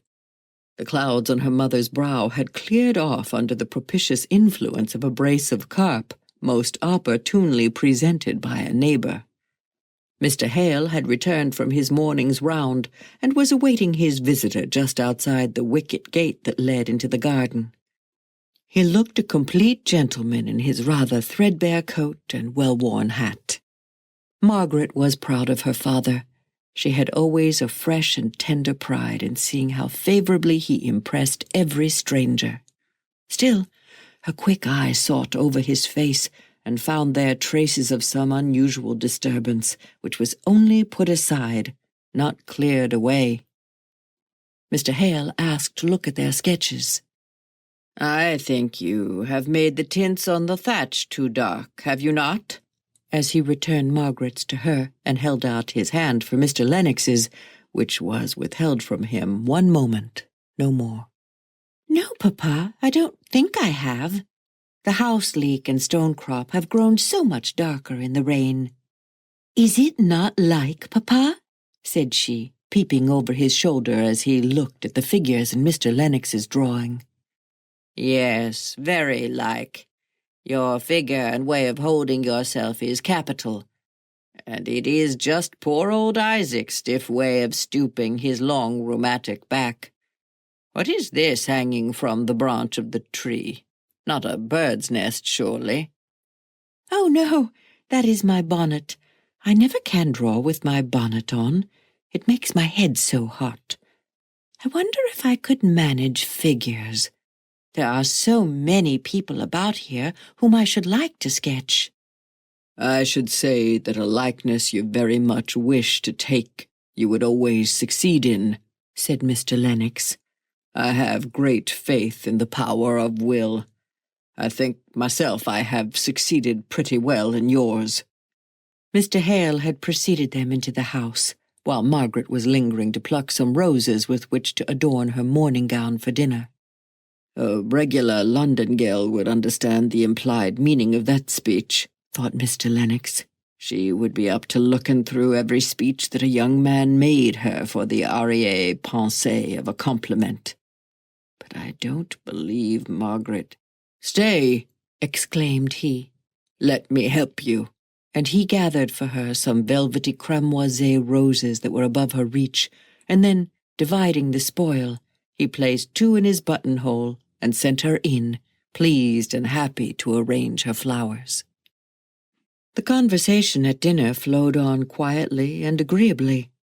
There were plenty of questions to be asked on both sides, the latest intelligence which each could give of Mrs. Shaw's movements in Italy to be exchanged, and, in the interest of what was said, the unpretending simplicity of the parsonage ways, above all in the neighborhood of Margaret, Mr. Lennox forgot the little feeling of disappointment with which he had at first perceived that she had spoken but the simple truth when she had described her father's living as very small. "Margaret, my child, you might have gathered us some pears for our dessert," said Mr. Hale, as the hospitable luxury of a freshly decanted bottle of wine was placed on the table. Mrs. Hale was hurried. It seemed as if desserts were impromptu and unusual things at the parsonage, whereas, if Mr. Hale would have only looked behind him, he would have seen biscuits and marmalade and what not, all arranged in formal order on the sideboard. But the idea of pears had taken possession of Mr. Hale's mind and was not to be got rid of. "There are a few brown burrs against the south wall which are worth all foreign fruits and preserves. Run, Margaret, and gather us some." "I propose that we adjourn into the garden and eat them there," said Mr. Lennox. "Nothing is so delicious as to set one's teeth into the crisp, juicy fruit, warm and scented by the sun. The worst is, the wasps are impudent enough to dispute it with one, even at the very crisis and summit of enjoyment." He rose as if to follow Margaret, who had disappeared through the window. He only awaited Mrs. Hale's permission. She would rather have wound up the dinner in the proper way, and with all the ceremonies which had gone on so smoothly hitherto, especially as she and Dixon had got out the finger-glasses from the storeroom on purpose to be as correct as became General Shaw's widowed sister. But as Mr. Hale got up directly and prepared to accompany his guest, she could only submit. "I shall arm myself with a knife," said Mr. Hale. "The days of eating fruit so primitively as you describe are over with me. I must pare it and quarter it before I can enjoy it." Margaret made a plate for the pears out of a beetroot leaf, which threw up their brown-gold color admirably. Mr. Lennox looked more at her than at the pears. But her father, inclined to cull fastidiously the very zest and perfection of the hour he had stolen from his anxiety, chose daintily the ripest fruit, and sat down on the garden bench to enjoy it at his leisure. Margaret and Mr. Lennox strolled along the little terrace walk under the south wall, where the bees still hummed and worked busily in their hives. "What a perfect life you seem to live here. I have always felt rather contemptuously towards the poets before, with their wishes, mine be a cot beside a hill, and all that sort of thing. But now I am afraid that the truth is, I have been nothing better than a cockney. Just now I feel as if 20 years' hard study of law would be amply rewarded by 1 year of such an exquisite serene life as this. Such skies, looking up, such crimson and amber foliage, so perfectly motionless as that," pointing to some of the great forest trees which shut in the garden as if it were a nest. "You must please to remember that our skies are not always as deep a blue as they are now. We have rain, and our leaves do fall and get sodden, though I think Helston is about as perfect a place as any in the world. Recollect how you rather scorned my description of it one evening in Harley Street, a village in a tale." "Scorned, Margaret? That is rather a hard word." "Perhaps it is. Only I know I should have liked to have talked to you of what I was very full at the time, and you, what must I call it then, spoke disrespectfully of Helston as a mere village in a tale." "I will never do so again," said he warmly. They turned the corner of the walk. "I could almost wish, Margaret—" He stopped and hesitated. It was so unusual for the fluent lawyer to hesitate that Margaret looked up at him in a little state of questioning wonder. But in an instant, from what about him she could not tell, she wished herself back with her mother, her father, anywhere away from him, for she was sure he was going to say something to which she should not know what to reply. In another moment, the strong pride that was in her came to conquer her sudden agitation, which she hoped he had not perceived. Of course she could answer, and answer the right thing, and it was poor and despicable of her to shrink from hearing any speech, as if she had not power to put an end to it with her high maidenly dignity. "Margaret," said he, taking her by surprise and getting sudden possession of her hand so that she was forced to stand still and listen, despising herself for the fluttering at her heart all the time. "Margaret, I wish you did not like Helston so much, did not seem so perfectly calm and happy here. I have been hoping for these 3 months past to find you regretting London, and London friends a little, enough to make you listen more kindly," for she was quietly but firmly striving to extricate her hand from his grasp, "to one who has not much to offer, it is true, nothing but prospects in the future, but who does love you, Margaret, almost in spite of himself.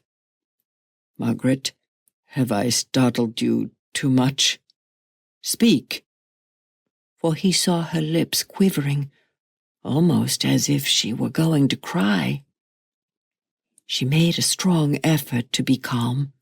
She would not speak till she had succeeded in mastering her voice, and then she said, "I was startled. I did not know that you cared for me in that way. I have always thought of you as a friend, and, please, I would rather go on thinking of you so.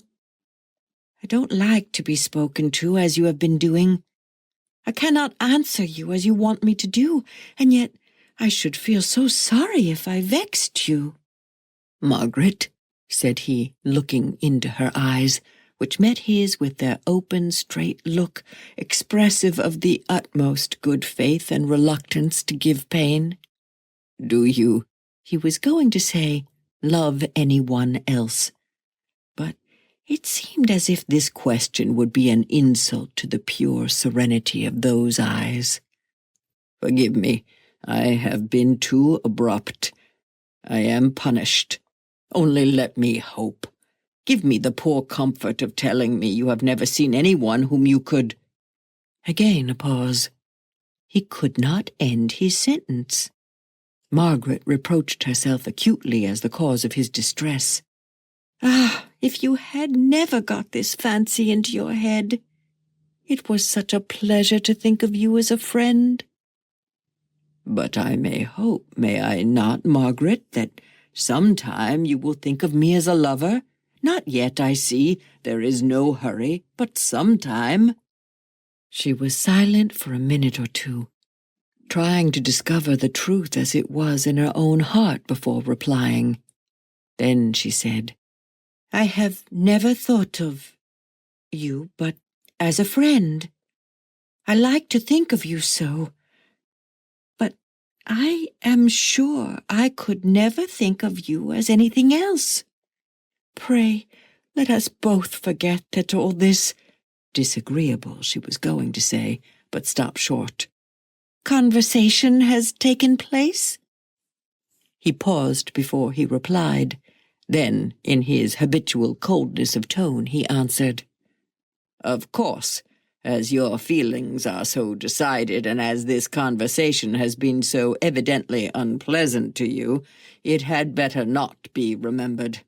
That is all very fine in theory, that plan of forgetting whatever is painful, but it will be somewhat difficult for me, at least, to carry it into execution."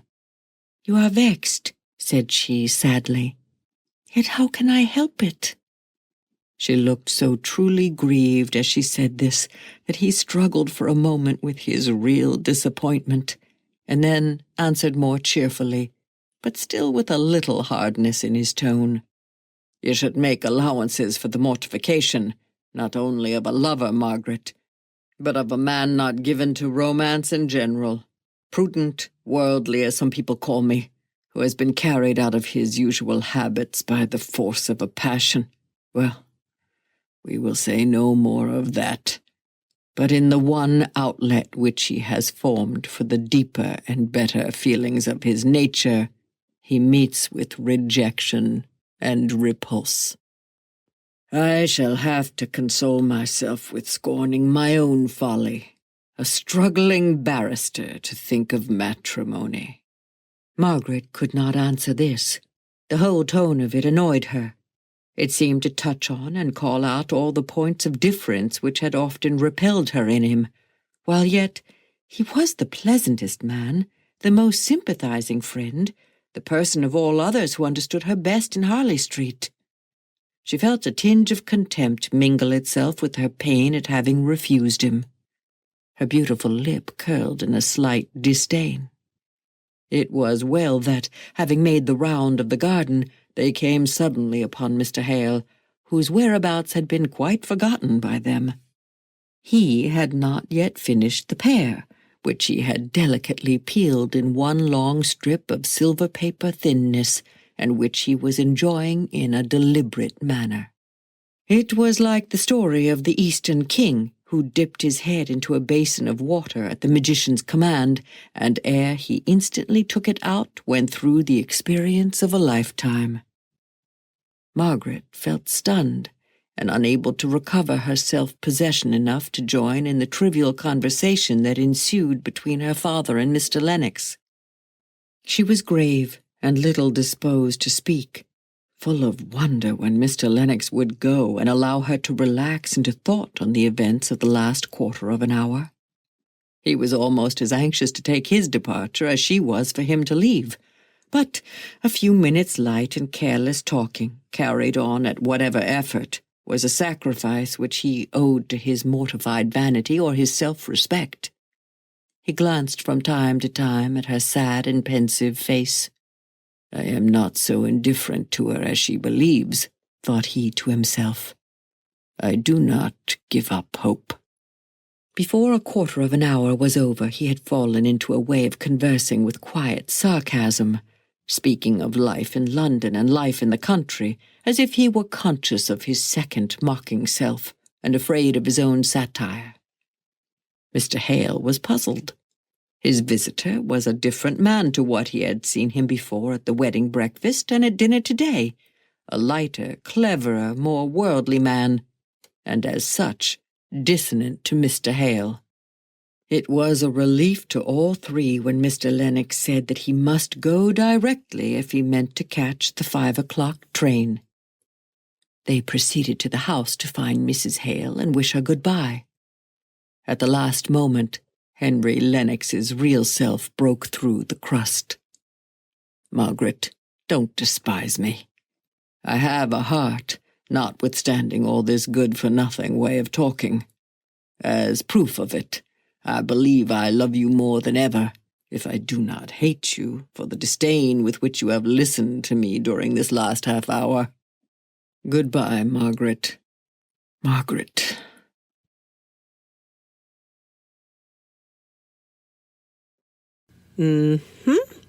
Marriage. So, a couple things. There was some French that I forgot about that had flown by in this chapter. In the very beginning of the chapter, we had a little poem from Miss Barrett Browning. And it's interesting. It comes from a poem called The Lady's Yes, and it is about a woman who withdraws her acceptance of a marriage proposal. So, which means that people who were familiar with Elizabeth Barrett Browning's poetry, when they read this beginning of the chapter, the little epigraph at the beginning, they would have had a hint of things to come. An allusion was made. The other thing about that is these little epigrams, not epitaphs, whatever they are, these little ditties that start each chapter, they weren't in the Household Words version. Mrs. Gaskell added those later, and I think they're kind of fun. But there's French right away in chapter 3, and Margaret's been surprised at that point that Henry Lennox is there. And she said she remembers his inquiry into her probable occupations at home. It was, and then it launches into this long French phrase, which is, "Speak of the sun, and you will see its beams." And the brightness of the sun came over Margaret's face as she put down her board and went forward to shake hands with him. So, her face lit up is the upshot of that. But then Lennox uses a French phrase. Can you hear me going through my many copious reference books? Here, let me thumb some pages at you. There, that sounds good. Arrière-pensée, that one I can do. Hidden motive in French. Now, Lennox, right? A little more of a person than I had anticipated in this chapter. He goes sketching. He's a lawyer. He's a lawyer, and he talks all manly about being a lawyer when he's in the first chapter. And so, women's work, I'm sure it's work of a sort, sitting around and figuring out how to be beautiful, you silly goose. But here, out of his element, away from Lincoln's Inn, he is really actually kind of a nice guy. And boy, does he let it drop a couple times that he's looking at Margaret. And the descriptions of Margaret I find interesting. She is beautiful, but not conventionally beautiful, according to the popular look of the time. She doesn't have a little rosebud mouth. I loved that description that could only open to say yes or no and please you, sir. She has a wider mouth, a bright red mouth. I imagine that if she smiled, she would have a fantastic smile. But she carries herself kind of regally. And I've thought that this does go some distance to explaining why Margaret was sent away. And we talked about this a little bit last week, from her home and to go live with Edith, that she just simply had more opportunity for education and for learning how to be a good woman when she was in London with Edith and not so much out here in the country. Her description of the country is gorgeous. And if you go look at the show notes, I did find a picture of the New Forest, which is near where they are supposed to be in Hampshire, this kind of vague location that doesn't really exist. But when you see the pictures, any pictures of the New Forest, you'll go, oh, yeah, well, I'd be saying nice things about that place too, because it's really beautiful. And it looks, I mean, you're just waiting for Legolas to walk out of the woodwork and shoot you with an arrow. It's so pretty. So that makes a lot of sense now. And now we've got a little bit more of our conflict, one of our conflicts. We know that Mrs. Hale thinks that they do not have enough money, and they don't have enough money for her to get completely decked out in new stuff to go to a wedding. But they're obviously living well. They have servants. They are not poor. He is, after all, a working vicar. But at his age, his wife believes he should be getting a promotion, and he hasn't. And instead, now she comes in and finds him with his head on his desk in the study. And Margaret talks about seeing kind of lines of depression on his face. I mean, something is really going on. And this is one of those places where Dickens started to get nervous. It's like, why is the adult, the father, having trouble? That's not normal. I mean, you go back and look at Pride and Prejudice, the father is kind of harried and distracted and all of that. But this seems to go in a slightly different, more realistic, more desperate direction. And we will learn what troubles Mr. Hale. We also know there's a mystery surrounding what happened to Margaret's brother, Frederick, who is not present. And we know that Margaret only seems to like people from the learned professions. That would be lawyers, doctors, and preachers. And she has a great deal of respect for people who work the land, people who are honest toilers, people who work with their hands. That's respectable too. And she doesn't really care that much for people who strive to make money. So, on that note, we will leave it for this week. I hope you have a fantastic week until we get to chapter 4. And I hope I'm having a great time in Florida. We'll see. Again, I will be Instagramming on Mama O Knits. It will auto-magically load there when I send out an Instagram, so you can at least keep track of where we are in the goofy things that I'm doing with the boys. And don't forget to check out those videos on the show notes at craftlit.com. And let me know if you have any trouble with the new theme, the new layout on the website. I think it's clearer now and everything is easily accessible to you, but I need to hear from you to know if it's working. I hope you have a great one. I'll talk to you soon. Bye. Episode 333, Chapter 4.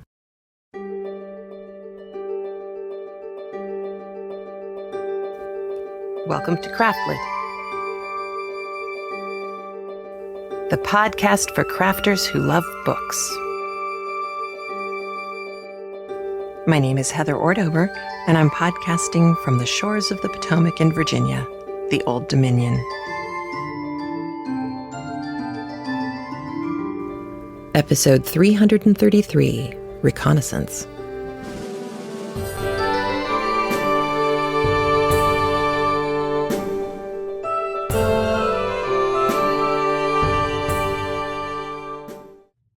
Well, hello. I am back from the warm part of the country. And warm, it was actually beautiful in Florida. Not humid, mid-60s, sunshiny. We did have a little cloud cover, which was certainly not a bad thing. And in my knitting world, I'm not going to do a whole lot of announcements about anything else, but in the knitting world, I did want to let you know my mom went through the heel of one of the socks that I gave her for Christmas in a month. And she was very distraught when she realized it. And I said, no, this is fixable. And then I looked at it again and I thought, oh my gosh, is this really fixable? It is an epic hole. It's at least 1.25 inches long and 1 inch wide. It's a lot of stitches that died. And I did a tutorial on darning socks a long time ago. And it was a good tutorial. And I did it a way that I felt was good and justifiable and made a lot of sense. Since then, I've had to do a lot of these big holes, and I just had a total brainstorm on how to do this. It is not particularly pretty, but it is a tighter knit heel, and all of the emphasis is on the place that people will wear through faster if you are a heavy walker, like evidently my mother and I are. So, all of that, good. Now on to North and South. Right then. Chapter 4 in North and South. Lots has happened already. Margaret has been asked to marry Mr. Lennox, who we liked mostly. I mean, he's a little snarky, but that's fine because Margaret seems to be able to handle snark. She's a tough chick. And yet, there's some stuff about Margaret that rankled some of you. And I want to read one of those emails to you right now. Now, one of the reasons why I hadn't said some of the things that is in this email from Kathleen, Madame Defarge designer and awesome all-around person, was because I didn't want to hit this hammer too hard before we got to today's chapter, chapter 4. Kathleen wrote to me, though, while we were in Florida and said, I just finished listening to chapters 2 and 3 of North and South, and already we are getting at the issues of class and economic conflict that are key. When Margaret disdains those who are in trade, it is not just because they want to make money. It's because of how they made it through trade, which no longer referred to mercantilism alone.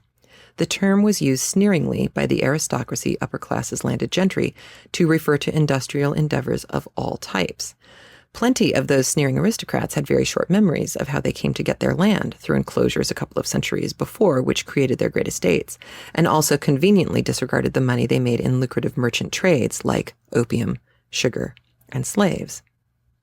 So Margaret sounds like a right snob, or at the very least a bit disingenuous when she dismisses a huge part of the population, even candlestick makers. She wasn't exactly dipping her own candles and butchering her own pigs.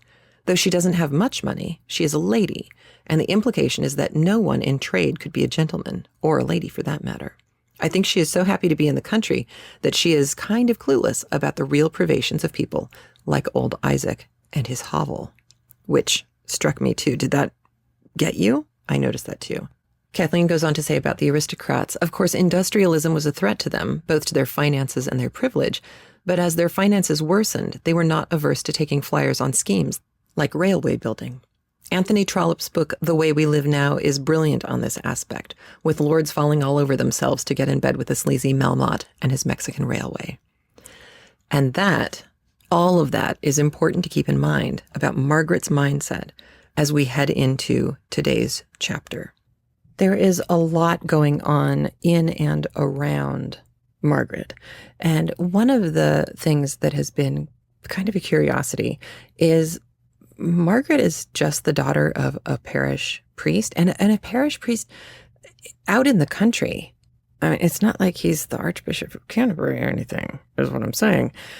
And yet, she holds herself in such a way as to be above people. But she also reveals some things about marriage and her conception of herself as marriageable in this chapter that helps us understand her reaction to Lennox. But she's an interesting conundrum because she doesn't have money. Her mother had money. She, as far as her father goes, doesn't have money. But she was raised in London with a cousin who did have money. So by transitive property of haughtiness, she's going to be pretty high up on the haughty scale. That would be haughty, Haughty, and not Hottie. Although she could be a hottie, for all we know. Her descriptions of herself, they're kind of curious, aren't they? She's pretty, but not that pretty. She's different looking. She's not average. You're not your average ingenue, I think is the point that Gaskell's trying to make. But we are also going to see something really curious that has frustrated scholars for an awfully long time that has to do with her father.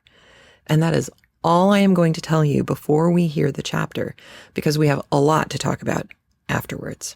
So if you're ready to listen with me, here we go with chapter 4 of North and South.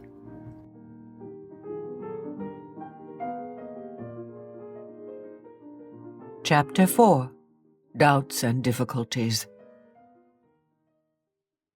Cast me upon some naked shore, where I may track only the print of some sad wrack. If thou be there, though the seas roar, I shall no gentler calm implore. Habington. He was gone. The house was shut up for the evening. No more deep blue skies or crimson and amber tints. Margaret went up to dress for the early tea, finding Dixon in a pretty temper from the interruption which a visitor had naturally occasioned on a busy day. She showed it by brushing away viciously at Margaret's hair, under pretense of being in a great hurry to go to Mrs. Hale. Yet, after all, Margaret had to wait a long time in the drawing-room before her mother came down. She sat by herself at the fire, with unlighted candles on the table behind her, thinking over the day. The happy walk, happy sketching, cheerful, pleasant dinner, and the uncomfortable, miserable walk in the garden. How different men were to women. Here was she disturbed and unhappy because her instinct had made anything but a refusal impossible, while he, not many minutes after he had met with the rejection of what ought to have been the deepest, holiest proposal of his life, could speak as if briefs, success, and all its superficial consequences of a good house, clever and agreeable society, were the sole avowed objects of his desires. Oh dear, how she could have loved him if he had but been different, with a difference which she felt on reflection to be one that went low, deep down. Then she took it into her head that, after all, his lightness might be but assumed, to cover a bitterness of disappointment which would have been stamped on her own heart if she had loved and been rejected. Her mother came into the room before this whirl of thoughts was adjusted into anything like order. Margaret had to shake off the recollections of what had been done and said through the day and turn a sympathizing listener to the account of how Dixon had complained that the ironing blanket had been burnt again, and how Susan Lightfoot had been seen with artificial flowers in her bonnet, thereby giving evidence of a vain and giddy character. Mr. Hale sipped his tea in abstracted silence. Margaret had the responses all to herself.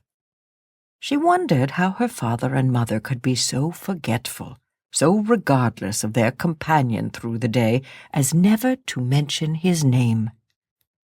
She forgot that he had not made them an offer. After tea, Mr. Hale got up and stood with his elbow on the chimney-piece, leaning his head on his hand, musing over something, and from time to time sighing deeply. Mrs. Hale went out to consult with Dixon about some winter clothing for the poor. Margaret was preparing her mother's worsted work and rather shrinking from the thought of the long evening and wishing bedtime were come that she might go over the events of the day again. "Margaret," said Mr. Hale at last, in a sort of sudden, desperate way that made her start, "is that tapestry a thing of immediate consequence? I mean, can you leave it and come into my study? I want to speak to you about something very serious to us all." Very serious to us all? Mr. Lennox had never had the opportunity of having any private conversation with her father after her refusal, or else that would indeed be a very serious affair. In the first place, Margaret felt guilty and ashamed of having grown so much into a woman as to be thought of in marriage, and secondly, she did not know if her father might not be displeased that she had taken upon herself to decline Mr. Lennox's proposal. But she soon felt it was not about anything which, having only lately and suddenly occurred, could have given rise to any complicated thoughts that her father wished to speak to her. He made her take a chair by him, he stirred the fire, snuffed the candles, and sighed once or twice before he could make up his mind to say, and it came out with a jerk after all, "Margaret, I am going to leave Helston." "Leave Helston, Papa? But why?" Mr. Hale did not answer for a minute or two. He played with some papers on the table in a nervous and confused manner, opening his lips to speak several times, but closing them again without having the courage to utter a word. Margaret could not bear the sight of the suspense, which was even more distressing to her father than to herself. "But why, dear Papa? Do tell me." He looked up at her suddenly, and then said with a slow and enforced calmness, Because I must no longer be a minister in the Church of England. Margaret had imagined nothing less than that some of the preferments which her mother so much desired had befallen her father at last, something that would force him to leave beautiful beloved Helston, and perhaps compel him to go and live in some of the stately and silent closes which Margaret had seen from time to time in cathedral towns. They were grand and imposing places, but if to go there, it was necessary to leave Helston as a home forever. That would have been a sad, long, lingering pain. But nothing to the shock she received from Mr. Hale's last speech. What could he mean? It was all the worse for being so mysterious. The aspect of piteous distress on his face, almost as imploring a merciful and kind judgment from his child, gave her a sudden sickening. Could he have become implicated in anything Frederick had done? Frederick was an outlaw. Had her father, out of a natural love for his son, connived at any— "Oh, what is it? Do speak, Papa, tell me all. Why can you no longer be a clergyman? Surely, if the bishop were told all we know about Frederick and the hard, unjust— It is nothing about Frederick. The bishop would have nothing to do with that. It is all myself. Margaret, I will tell you about it. I will answer any questions this once. But after tonight, let us never speak of it again. I can meet the consequences of my painful, miserable doubts, but it is an effort beyond me to speak of what has caused me so much suffering." "Doubts, Papa? Doubts as to religion?" asked Margaret, more shocked than ever. "No, not doubts as to religion, not the slightest injury to that." He paused. Margaret sighed, as if standing on the verge of some new horror. He began again, speaking rapidly, as if to get over a set task. "You could not understand it all if I told you. My anxiety for years past to know whether I had any right to hold my living. My efforts to quench my smouldering doubts by the authority of the Church. Oh, Margaret, how I love the Holy Church from which I am to be shut out." He could not go on for a moment or two. Margaret could not tell what to say. It seemed to her as terribly mysterious as if her father were about to turn Mohammedan. "I have been reading today of the 2,000 who were ejected from their churches," continued Mr. Hale, smiling faintly, "trying to steal some of their bravery. But it is of no use. No use. I cannot help feeling it acutely."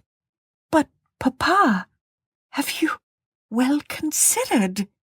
Oh, it seems so terrible, so shocking," said Margaret, suddenly bursting into tears. The one staid foundation of her home, of her idea of her beloved father, seemed reeling and rocking. What could she say? What was to be done? The sight of her distress made Mr. Hale nerve himself in order to try and comfort her.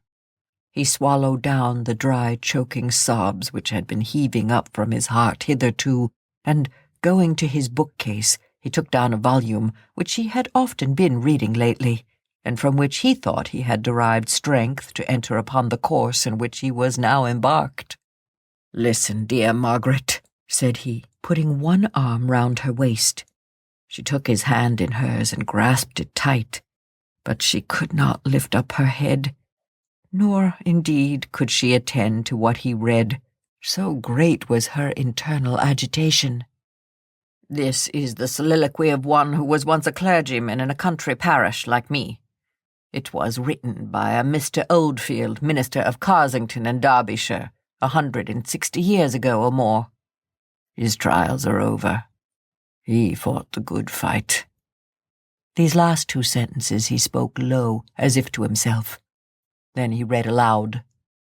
"When thou canst no longer continue in thy work without dishonour to God, discredit to religion, foregoing thy integrity, wounding conscience, spoiling thy peace, and hazarding the loss of thy salvation.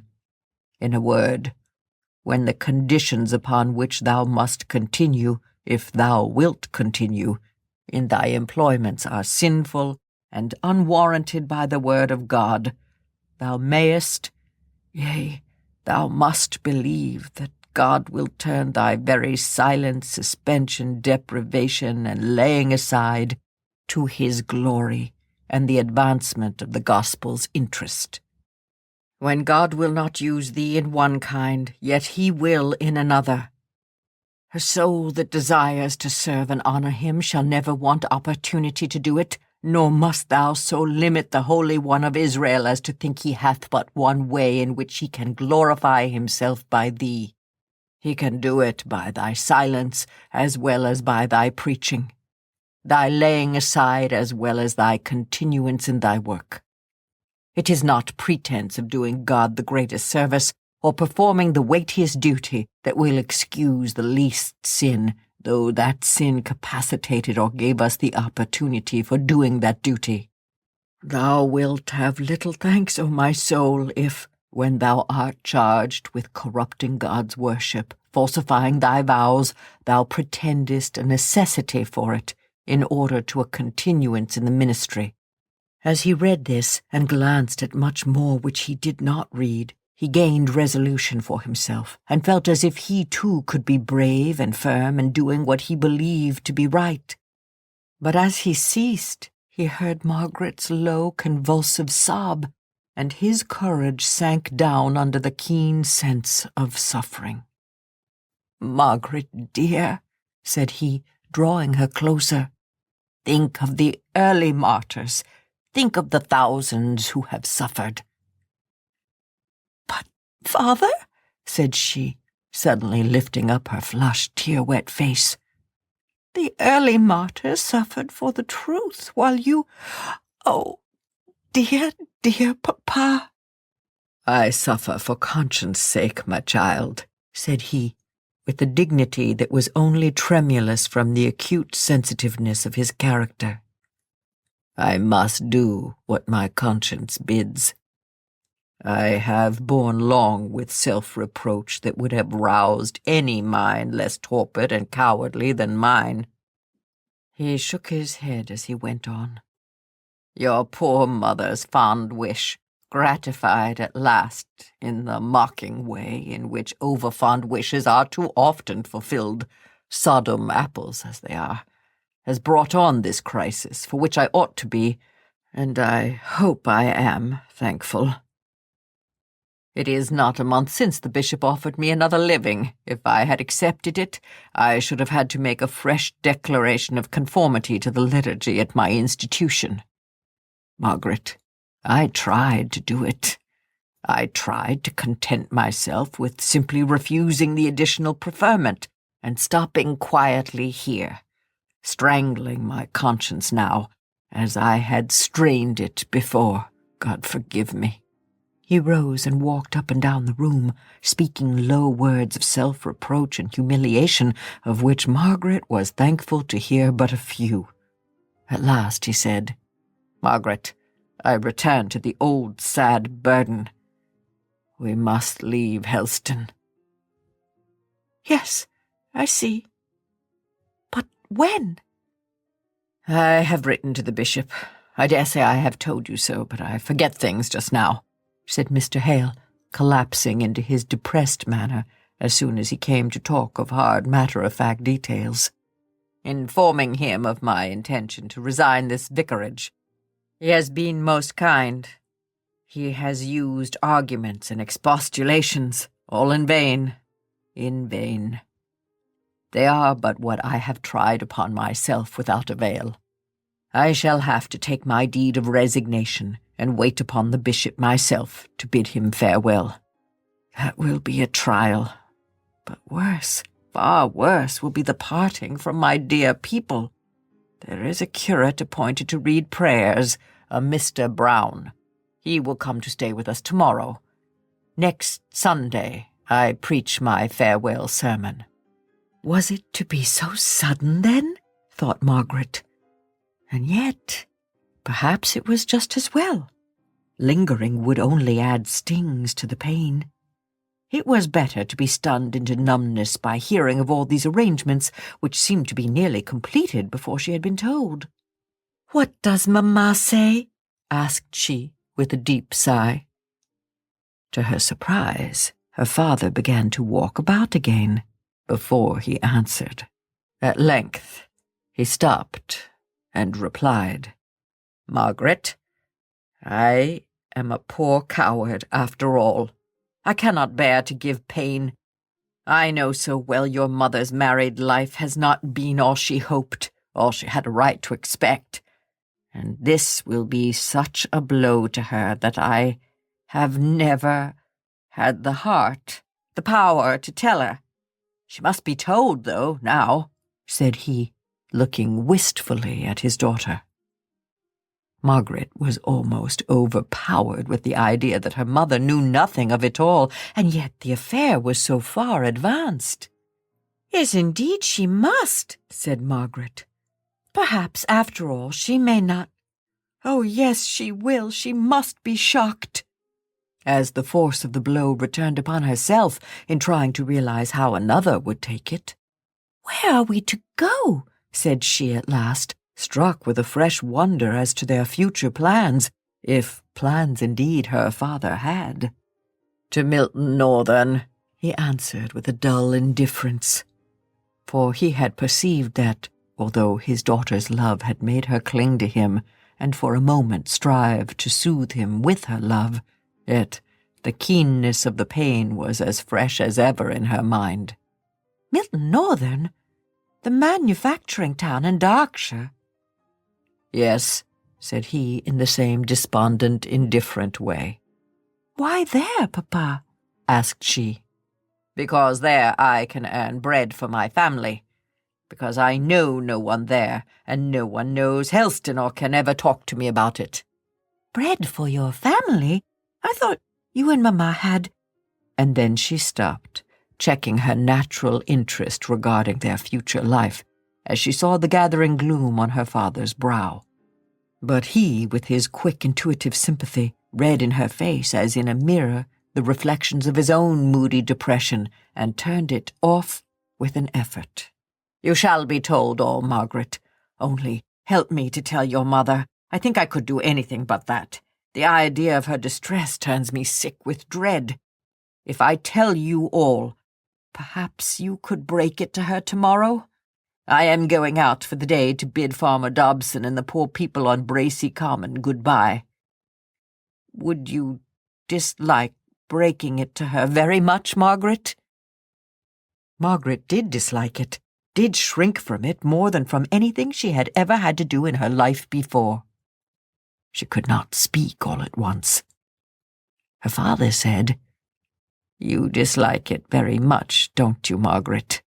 Then she conquered herself, and said, with a bright, strong look on her face, "It is a painful thing, but it must be done, and I will do it as well as ever I can.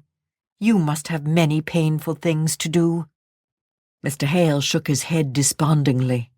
He pressed her hand in token of gratitude. Margaret was nearly upset again into a burst of crying. To turn her thoughts, she said, "Now tell me, Papa, what our plans are. You and Mamma have some money, independent of the income from the living, have not you? Aunt Shaw has, I know." "Yes, I suppose we have about £170 a year of our own. 70 of that has always gone to Frederick since he has been abroad. I don't know if he wants it all," he continued in a hesitating manner. "He must have some pay for serving with the Spanish army." "Frederick must not suffer," said Margaret decidedly, "in a foreign country, so unjustly treated by his own. 100 is left. Could not you and I and Mamma live on 100 a year in some very cheap, very quiet part of England? Oh, I think we could." "No," said Mr. Hale, "that would not answer. I must do something. I must make myself busy to keep off morbid thoughts. Besides, In a country parish, I should be so painfully reminded of Helston and my duties here. I could not bear it, Margaret, and 100 a year would go a very little way after the necessary wants of housekeeping are met towards providing your mother with all the comforts she has been accustomed to and ought to have. No, we must go to Milton, that is settled. I can always decide better by myself and not influenced by those whom I love, said he, as a half-apology for having arranged so much before he had told any one of his family of his intentions. I cannot stand objections. They make me so undecided. Margaret resolved to keep silence. After all, what did it signify where they went compared to the one terrible change? Mr. Hale continued. A few months ago, when my misery of doubt became more than I could bear without speaking, I wrote to Mr. Bell. You remember Mr. Bell, Margaret? No, I never saw him, I think. But I know who he is. Frederick's godfather. Your old tutor at Oxford, don't you mean?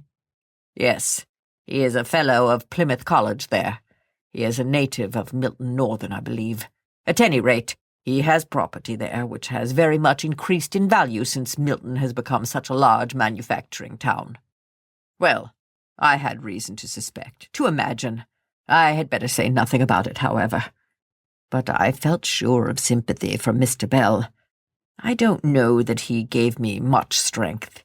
He has lived an easy life in his college all his days, but he has been as kind as can be, and it is owing to him we are going to Milton. How? Said Margaret. Why, he has tenants and houses and mills there, so though he dislikes the place, too bustling for one of his habits, he is obliged to keep up some sort of connection, and he tells me that he hears there is a good opening for a private tutor there. A private tutor? Said Margaret, looking scornful. What in the world do manufacturers want with the classics or literature or the accomplishments of a gentleman? Oh, said her father, some of them really seem to be fine fellows, conscious of their own deficiencies, which is more than many a man at Oxford is. Some want resolutely to learn, though they have come to man's estate. Some want their children to be better instructed than they themselves have been. At any rate, there is an opening, as I have said, for a private tutor. Mr. Bell has recommended me to a Mr. Thornton, a tenant of his, and a very intelligent man as far as I can judge from his letters. And in Milton, Margaret, I shall find a busy life, if not a happy one, and people and scenes so different that I shall never be reminded of Helston. There was the secret motive, as Margaret knew from her own feelings. It would be different, discordant as it was, with almost a detestation for all she had ever heard of the north of England, the manufacturers, the people, the wild and bleak country. There was this one recommendation. It would be different from Helston, and could never remind them of that beloved place. When do we go?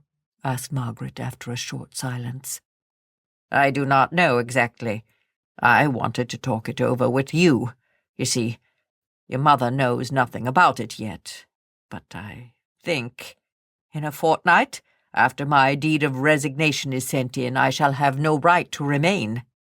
Margaret was almost stunned. In a fortnight? No, not exactly to a day. Nothing is fixed, said her father with anxious hesitation, as he noticed the filmy sorrow that came over her eyes and the sudden change in her complexion. But she recovered herself immediately. Yes, Papa, it had better be fixed soon and decidedly, as you say. Only Mamma to know nothing about it. It is that is the great perplexity. Poor Maria, replied Mr. Hale tenderly. Poor Maria. Oh, if I were not married, if I were but myself in the world, how easy it would be. As it is, Margaret, I dare not tell her. No, said Margaret sadly. I will do it. Give me till tomorrow evening to choose my time. "Oh, Papa," cried she with sudden passionate entreaty, tell me it is a nightmare, a horrid dream, not the real waking truth. You cannot mean that you are really going to leave the church, to give up Helston, to be forever separate from me, from Mamma, led away by some delusion, some temptation. You do not really mean it." Mr. Hale sat in rigid stillness while she spoke. Then he looked her in the face and said in a slow, hoarse, measured way, "I do mean it, Margaret. You must not deceive yourself into doubting the reality of my words, my fixed intention and resolve." He looked at her in the same steady, stony manner for some moments after he had done speaking. She, too, gazed back with pleading eyes before she would believe that it was irrevocable. Then she arose and went, without another word or look, towards the door. As her fingers were on the handle, he called her back. He was standing by the fireplace, shrunk and stooping. But as she came near, he drew himself up to his full height, and, placing his hands on her head, he said solemnly, "The blessing of God be upon thee, my child." "And may he restore you to his church," responded she, out of the fullness of her heart. The next moment she feared lest this answer to his blessing might be irreverent, wrong, might hurt him as coming from his daughter, and she threw her arms around his neck. He held her to him for a minute or two. She heard him murmur to himself, "The martyrs and confessors had even more pain to bear. I will not shrink." They were startled by hearing Mrs. Hale inquiring for her daughter. They started asunder, in the full consciousness of all that was before them. Mr. Hale hurriedly said, "Go, Margaret, go. I shall be out all tomorrow. Before night you will have told your mother." "Yes," she replied, and she returned to the drawing-room in a stunned and dizzy state. So there you have it. This particular piece of North and South has confounded scholars, some scholars. Other scholars, I've found, seem to be able to find some way to explain Gaskell doing this with Mr. Hale. Interestingly enough, Charlotte Bronte, who's a friend of Gaskell's, and Charles Dickens both thought, in reading the first few chapters, that Mr. Hale's decision was going to play very heavily in the course of this book. Now, Charlotte Bronte's response to this, as the daughter of an Anglican minister, even though he held some dissenting beliefs, he was still part of the CV. Her response was kind of to groan, say, "Oh, please don't go there." Dickens' response was to say, "You told me you weren't going to do that, so cut it out," because they'd had a lot of discussions about the book before he agreed to publish it. Now, it will probably take me until we're done with the book to actually make sense of all of this for you. So you're going to hear bits and pieces kind of trickling through. There will be, chapter 37, and I'll say, "Oh, and another thing I just learned about Mr. Hale and why he did that." Because it's a really complicated problem. And it covers, as far as I've been able to understand so far, it covers all of these things. Number one, it covers the fact that in the late 1500s, the 39 Articles were set down as, I believe, part of the Common Book of Prayer in the Anglican Church. And among these articles are things that, I guess in the 9th and the 36th, I think, of these articles, there are things that specifically deal with the creation, the continuation of a parliamentary religion, that is a state religion, one that people are beholden to, one that people have to pay taxes to. And Hale specifically mentions the parliamentary religion thing. Now, some people have I think, rather cynically said this was just Gaskell's machination to try and move the Hale family to the north, because she had to create this dichotomy between the South and the North, even though she had wanted to name the book Margaret Hale and not North and South. Even knowing that there's still a large body of critics, literary criticism critics, not like, wow, that stunk, but literary criticism types of critics, people who know what they're talking about, who think that this was a fairly contrived gimmick to move them to the north. I personally think it's more interesting than that for a couple of reasons. One, Elizabeth Gaskell's mother died either right after she was born, during her birth, right after she was born, or within the first 2 years. I honestly can't remember because I've been reading a lot this week about the religion thing. Gaskell lived with her father for a little bit longer, then he remarried, and she wound up going to live with an aunt up in the country. Actually, I think she was in Stratford upon Avon, which is kind of cool. I will confirm that later. Don't take that as gospel yet. So her father, who she's not really estranged from him, because there doesn't seem to be any animosity. It's just he's got a new family and she's not part of it, and she doesn't get to see her dad a whole lot. He was a Unitarian minister, so he was a dissenter. And this is where it gets really complicated for me. They're in England. He is a minister. He has a congregation, but he's Unitarian. And that means that he has not agreed to the 39 articles of faith. And the thing that's really interesting to me as an outsider is it looks like most of the 39 articles anyone who's Christian could probably agree with. But there are a couple that might kind of stick in your craw. And there was one particular scholar who I thought did a really interesting job of parsing the language and showing how someone who is particularly thoughtful and also particularly aware of language and the power of words, and someone who believes that words mean something, because, as you know, in the beginning there was the word, that kind of thing.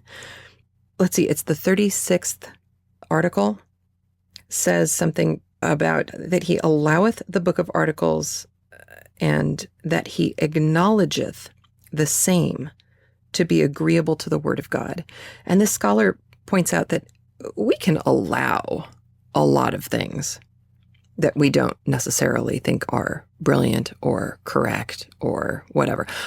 I can allow that there are Holocaust deniers out there, but I'm not necessarily going to acknowledge their argument as legitimate. That's two completely different things.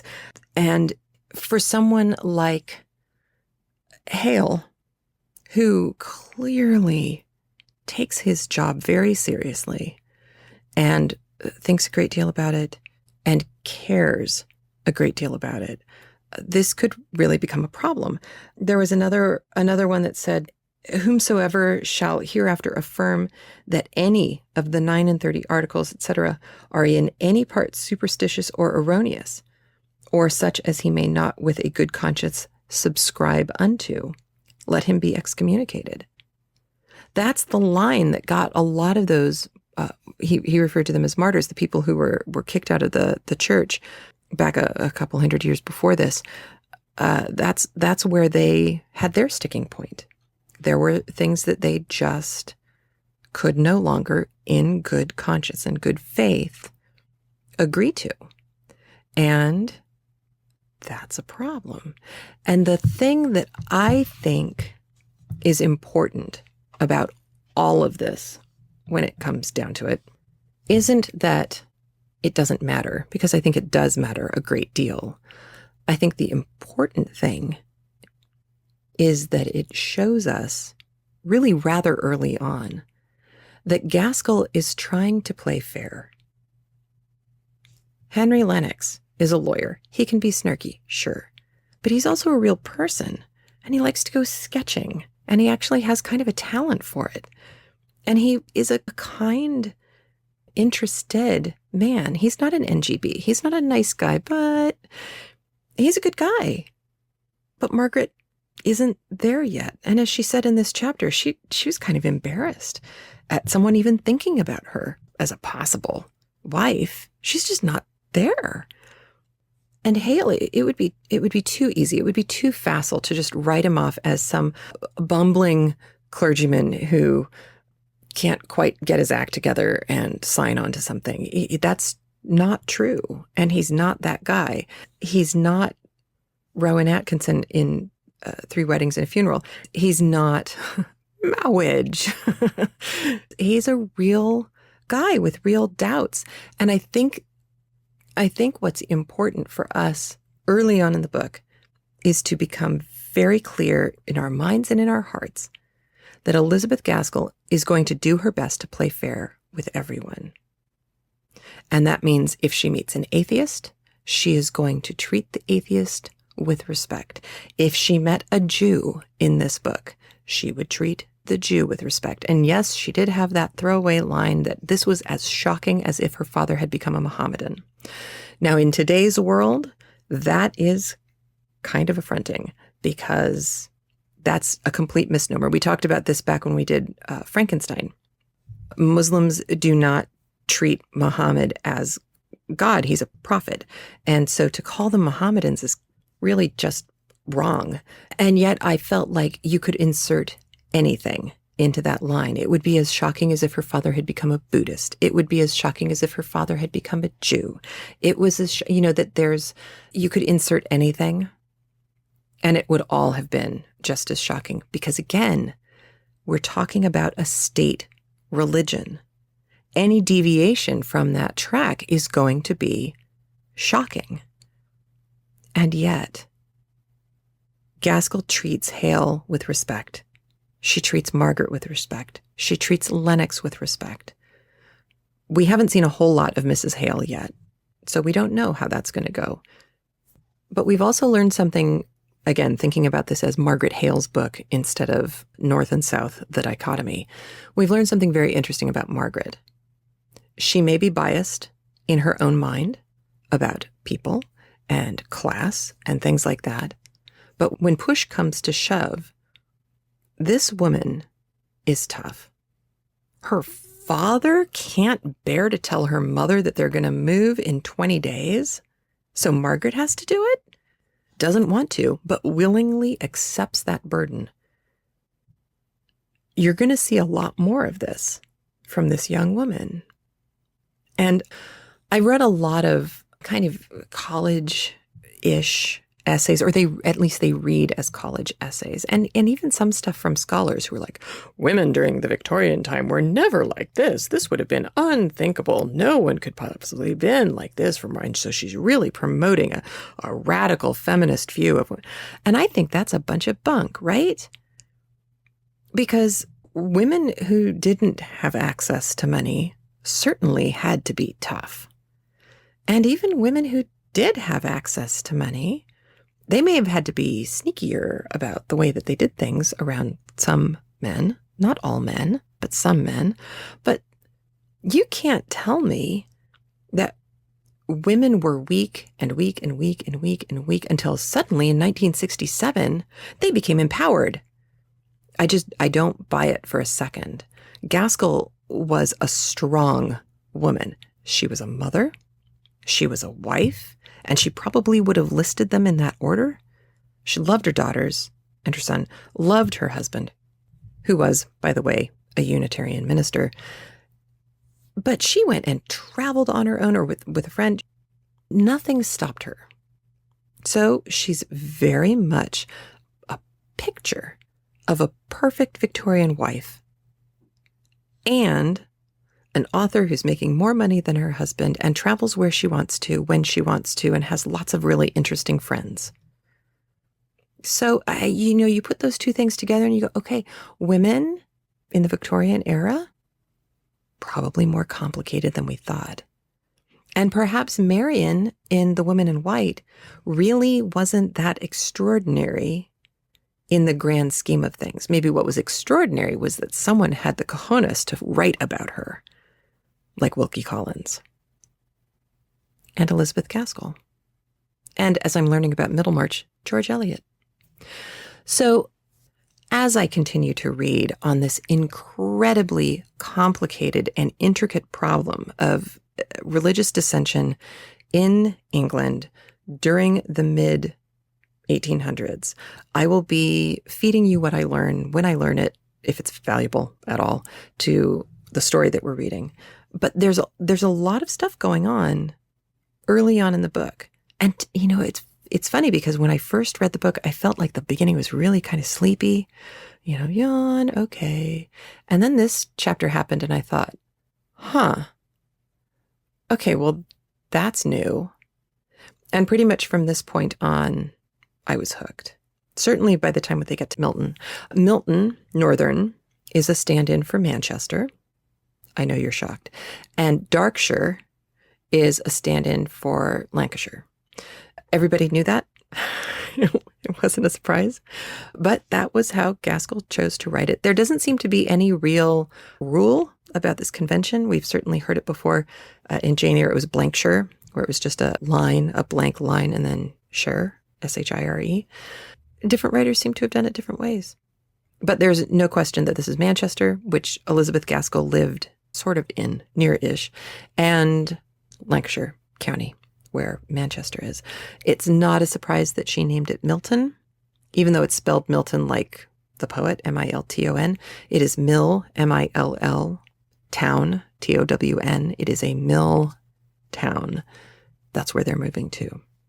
Oh, and Plymouth College at Oxford is not really a college at Oxford. So if you know anything about Oxford and you went, what? That's why. So now that I've fed you all this information, I really didn't want to tell you all of this before you listen to the chapter. But now that you have all this information, you might want to go back and listen to Hale again. And in particular, listen to his side of the conversation with Margaret, because he does try to explain his thinking. And Oldfield, who he quotes from, was a Unitarian scholar, had been a minister, was one of the people who were excommunicated. And within the Unitarian world at the time, he was quite well known. So Gaskell's Unitarian readers would absolutely have known what she was pulling out of her bag of tricks with that one. But even people who weren't Unitarian might have had a fairly clear picture of who he was. And he's quite well respected, at least within the Unitarian community, from what I understand. So it might be worth going back and letting that one roll over you again, just to get it clear. And not because Hale or Hale's dilemma becomes such an important turning point or anything for the book, because really we have to get to Milton, but more because I think it shows us a lot about Gaskell and the care that she took with building a narrative that stood on a firm basis of reality. No matter how C of E readers might have taken this act of dissension, she was trying to put Hale in a position where he could explain himself to the satisfaction of everyone and still be basically a likable character, a character that you feel like you could understand, you could agree to disagree with, because he was a gentleman. And that was a really interesting tightrope that I think Gaskell was walking at the time. So I'm sure I'll have more on this for you later as I read more. But for now, I hope that helps clarify a little bit about what Gaskell was up to in this chapter. And of course, why for Margaret this would have been a shock. Margaret is still very much a Church of England girl, and so is her mother. And now her father is dissenting, and that would be really rather nerve-wracking, because it denies everything that she's lived within for her entire life. And that's a fairly tricky thing. So on that sobering note, I will leave you, and I'll talk to you next week. Take care. I'll talk to you soon. Bye. You can find show notes for this episode and links to other episodes at craftlit.com. CraftLit also appears anywhere you can get a podcast: iTunes, Spotify, iHeartRadio, and on, including its own dedicated app. There are lots of ways to support CraftLit, from patreon.com/craftlit to craftlit.com memberships and channel memberships on YouTube. You can find out more details at craftlit.com/premium. And as always, thank you for your support. And remember, if your hands are too busy to pick up a book, at least you can turn one on.